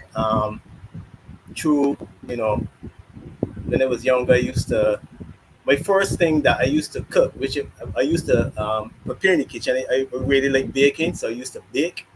I used to see my grandmother and my mom bake every year, or for certain occasions, and I wanted to try it for myself, but I wanted to do it in a more healthier version. So I started baking on my own, and when I was 14, for some reason, like I realized that the food that everyone was eating wasn't really that healthy, and so I tried to prepare more healthier meals, using more vegetables, raw vegetables, different things like that. And that's how I really get started. But I'm just thinking, as a Yeah. young man, your friends must have been playing football or do, I don't know, or run up and down and do whatever, and you're interested in baking and cooking. I mean, trust me, I was like a normal young lad as well. I used to run about, sometimes my mom can't find me all over the neighborhood playing hide and seek with my friends and stuff like that. But yeah, I mean, that's something that I love I had within me, because It's I came okay, up, yeah. yeah, so my mother and my grandmother do it, and I just naturally gravitated towards it. So there's been so many jokes in the chat. When I say Pardon? jokes, so many jokes. Right. And talk. If you get to make sure you watch back the show because you'll see different things. and that's you remember Cecile? Do you remember Cecile? Don't you? Yes, yes, Cecile was yes, the one yes. that didn't like the mushrooms. Remember? Yeah, yeah, that's right. Yeah, exactly. Yeah. So on the plane coming, it was a case of like, it was quinoa, and it wasn't the one. It really wasn't the one. Before she even came out, and she said to her family that, you know, this retreat was plant based and blah blah, and they were going like, so what are you eating? Because they were going like, you ain't eating no plant based nothing. and she promised her daughter that she would try. Right. Promised her daughter that she would try, and she did, didn't she? Say So that I mean, again. she promised her daughter that she would try Yeah, the different foods, try the yeah, different things that you were, do you know what I mean, that you were cooking. And most of us haven't eaten anything or hardly anything plant based. So it right. was massive. It was a massive deal. It really was. But yes, some kind of like took to it, and with the drinks and the this and the that and the that and the, I don't know. Where do you get your recipes from? Do you just, I don't know. Well, really and truly, a lot of my, because a lot the ingredients that I use for the most part is based on the recommendations of nutritional guide of Dr. Sebi's. That's one of the things that I use. But also I also did a lot of studies into therapeutic science and, you know, nutrition. So usually when I prepare meals, they're always scientifically prepared. It's not just putting things in a pot, but it's also harmoniously combining things, you know, and also removing certain health disruptors from the food so it would not be harsh on the person's body. So I usually Yeah, cook health not only disruptors. for flavors, but the science as well. See that? You hear that? We kind of just throw things in the pot and just like, yeah, that's all right. But you Right, just explained that is not the one. right. You taught us so much, honestly. Not enough. Say that again. I didn't hear you. I said you taught us so much, but not enough. Right. But health disruptors. What would you? Okay, give us a few health disruptors. Okay. For instance, there's something called lectins. For instance, the quinoa. Quinoa has something called lectins on them. They're something that plants produce as a safety mechanism against certain predators. Sometimes, like for instance, on quinoa, there's something called a saponin on it, a compound on it, and something you really have to like wash the quinoa properly. You know, which a lot of people don't do. You have to really prepare the quinoa properly, um, and you have to cook it well. So that would be one. For instance, also like say you're cooking starch, you're cooking a potato or something like that. You know, these things having sugars. So some things you were going to prepare the potatoes in a particular way, and also to remove sugars from it or the excess sugar from it. There's so much different because there's really no perfect food. So you have to use your intelligence and your mind, you know, and science in order to make the food more healthier for you, you know. So So this is healthy options. Now we're all here, and even though we've been over there and you did all that plant-based wicked cooking for us and that, we come back and probably lots of us have gone into, slip back into our bad ways. Cecile, right, please. right. What are the main things that we, as in everybody, doesn't matter, not just us, just everybody, that we can do to help ourselves? First of all, just look at the basics. You know, like for instance, look at your water intake. You know, the quality of water that you drink is very important. Um, I find that a lot of people, you know, have a lot of health issues because they don't hydrate enough.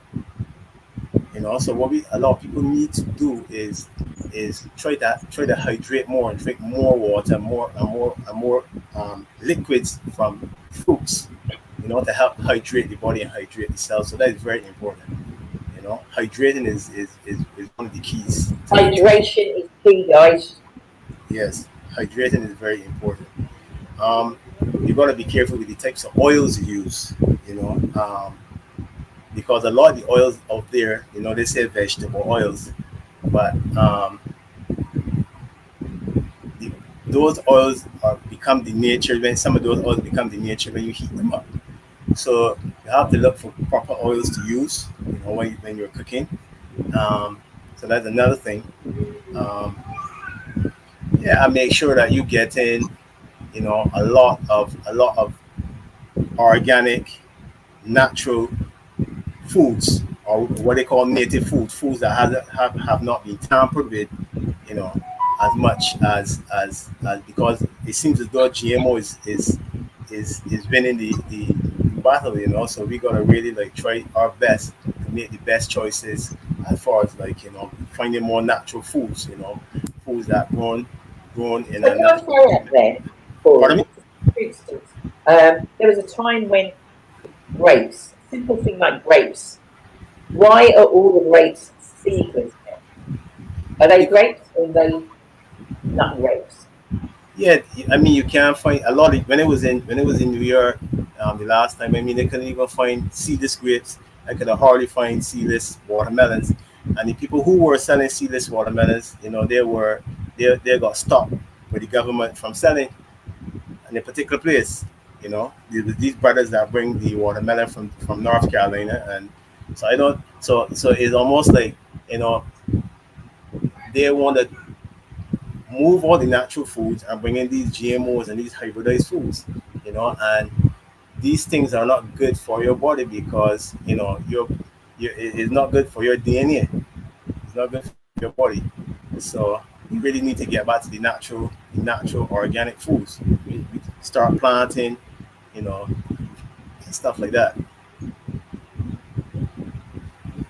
It's incredible having you on the show, to be honest with you. I'm going like, oh my God, I can't believe you're here. I need to, because I've got a producer who I'm going to get on actually, bring her on. We try to get her out to Barbados, maybe next year. Okay.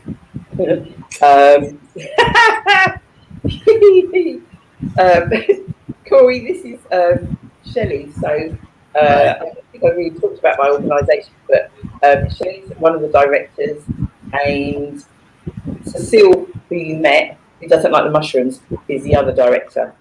Okay. So they're the key people within the team that run all the different things that we run, that are waiting for you to come over here so that we can run a. Why are you laughing? No, that's just. He's so humble, Shell. Honestly, he's so humble. I have already told him because he's hoping to, when he comes over to the UK, I told him already, now but I pass through the UK and don't pass through Luton because we're just waiting. We're just waiting. We're going to set it up and we're going to run a little session and yeah, we got it. Oh my gosh. Looking forward. Yeah, definitely. So that's next year, right? Or did you say this year? I mean, we can do it after October. Anytime after October would be good. Well, we're just going to wait for you to give us the green light, and then we will start the necessaries on our end, because that's going to happen. We're going to make it happen. We've said it now. We're dance. Oh, we've said so much today, Shell. You're going to need to edit all of it out. We said we're going to dance. As you know, Corey, or if you didn't know before, I'm as crazy as ever, probably even worse now than I was when I was over there. I was kind of pretty well behaved whilst I was over there. This is kind of me let loose slightly. The young lady, Shelley, tries to manage that. So, Corey, I'm going to have to let you go now, but we're going to get you back. What can you tell us ordinary folks, certainly in the UK, that are trying to look after ourselves, kind of, but we do, but we don't, and we keep getting off track? What's something that we should really just kind of like, right, if there's one thing you're going to give us that we should do, try and do daily or whatever it might be, what would that be? Okay, well, health is an everyday mission. Understand? I know. every day is not something that you can put down and pick back up the next day. It's an everyday mission. One of the things I would tell people to do that is very important is build enzymes. You get fruits that build enzymes because enzymes are responsible for a lot of reactions in the body. You know, so you need to build an enzyme surplus. The thing about enzymes is that they don't carry over from one day to the next. So you need to do it every single day. A lot of the foods that we eat, the different chemicals and compounds in them, they need to be broken down. And when they're not broken down, you know, they become blockages in the body. So I would suggest to everybody to at least find foods like papaya and things like that, you know. We're in the UK, remember that. Yeah, guavas and things like that that help build enzymes. Because when you build enzymes, then it takes the load off the body. But when you don't have enzymes and you deplete your enzymes, then your body, these things that build up in your body become blockages, and it slows down your blood. You know, it slows down different That when you get processes in your disease and body. illnesses. Yes, yes. So it to me that is one of the major things that we should do. Water intake, building enzyme surplus every single day. That's very important. Right, what I'm going to do, Corey, I'm going to, not today, probably tomorrow now, I'm going to message you, and I just want that broken down, not that you didn't speak in English, but broken down for us, so that we can literally kind of like, right, what can we do to try and help ourselves? Because that's what we should be doing. Yeah, definitely. Corey, all the way live. See, guys, I told you. And we had Delia and we've got Corey. We've been live in Barbados. These guys are blessed and fortunate that they haven't been harmed by the storm that's taken place. Obviously, there's other parts of the island that have been. So we are thinking of those people, families and friends. I have messaged and said on here that if anybody knows of any groups that are looking for items or anything like that, please post and share with us, and we will share out and see if there's anything that we can do to help and support that. Corey, for now, because I should have let this girl go, it's 3 hours and 21 minutes. I think this may be potentially the longest show that Shell's done with me, and maybe my last one, so I better get off air. She's going, no. Corey, I can speak to you tomorrow. I'm going to see how you're doing. Thank you so much. Corey, who is the head chef, who gave us our plant-based food while we were out in Barbados, and as you can see, we are all looking healthy and well. So it is a must. Corey, for now, thank you so much, darling, and I'll catch up with you tomorrow. Thank you for having me. All right, thank you. All right, bye-bye. Oh my gosh, we really did go to Barbados, Shell. Lovely to see all the, yeah, Sandra, it's like going back down memory. Do you know what I mean? Corey, Delia, yeah, I'm speechless. As always, speechless. So much, as always, Shell, I somehow packed in. See the linkage, and that's what we sort of say about the sharing. Ticey and Katrina. Katrina's after Ticey's details, and all the rest of that. We're going to get the link for Katrina's on Saturday, so that you know you could be anywhere and you could get to watch that. Good night, Sandra. Thank you all for taking part and attending. Darren, Delia, Corey, Katrina, Ticey. Who else was on the show? Oh, I forgot. Shelley.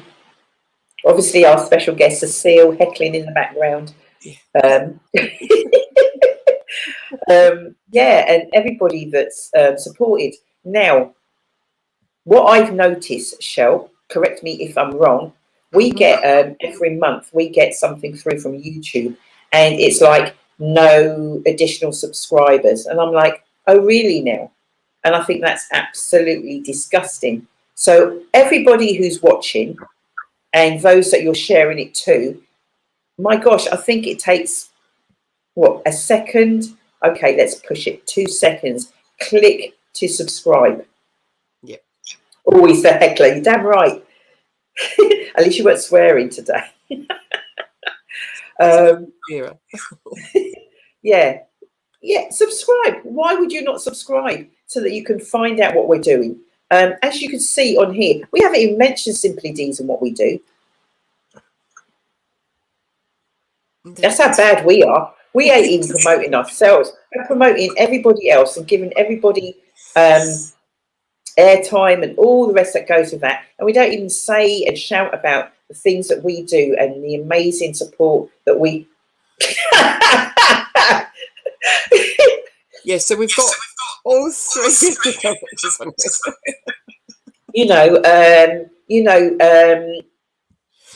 Massive congratulations to all Janetti and the cast of Melina Pearl on Friday that we went along to see and we supported. There's other so many organisations that we support. So we could carry on, but we're not going to because it's late, mega late. Work day tomorrow. Remember, I'm a postie, guys. I need to get the arse in my bed. Otherwise, you won't be getting your correct post tomorrow morning. You can blame Shelley. Yeah. Oh, you're to blame for everything. Yeah. It seems like we've been quiet. That's because we have. Because as I sort of said, there's been a reset.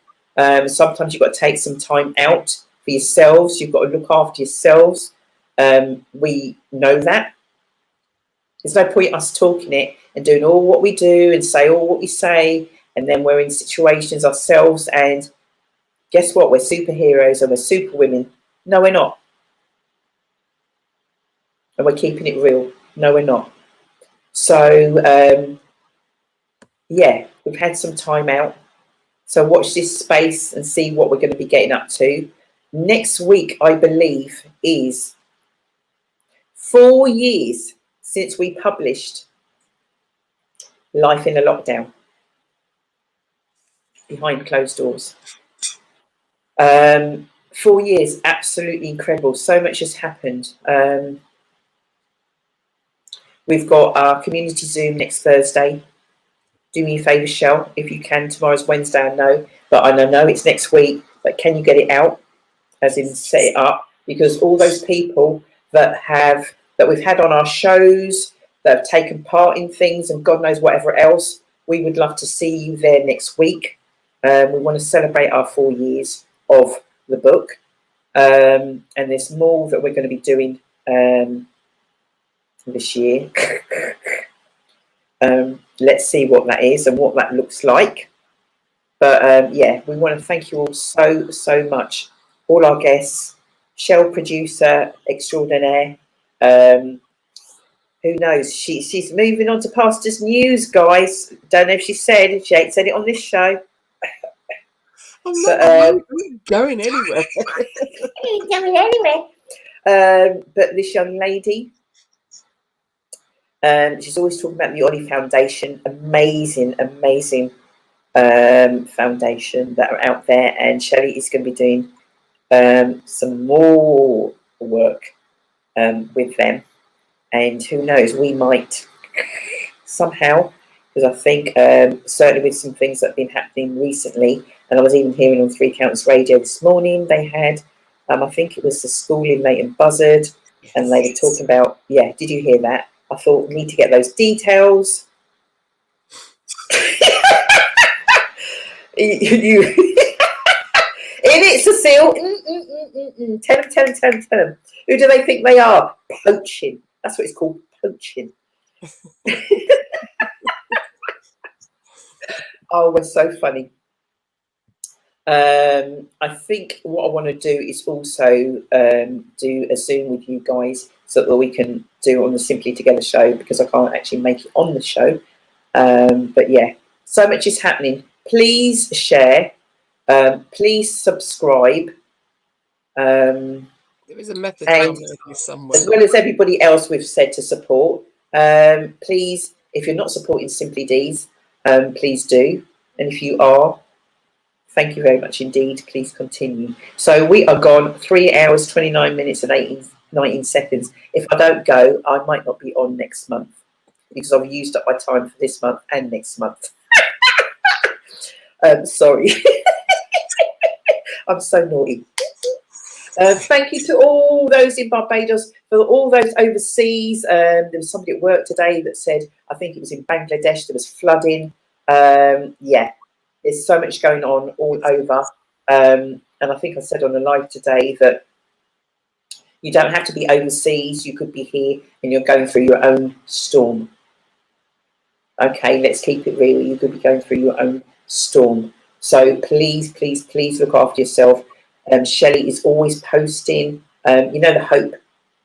Is it Hope? Come on, you got to remember it. It's the Hub of Hope. That's it. I knew it's summer. That Hub of Hope with contact details for just about everything on there. So if you could post that, show, we can make it a thing that we post that. We post it at the beginning. We post it at the end because I know help is required. Okay, guys. Have a blessed evening. I need to wash up now. Thank you for a wicked show, everyone. And we'll catch up real soon. All right. Thanks very much. Good night.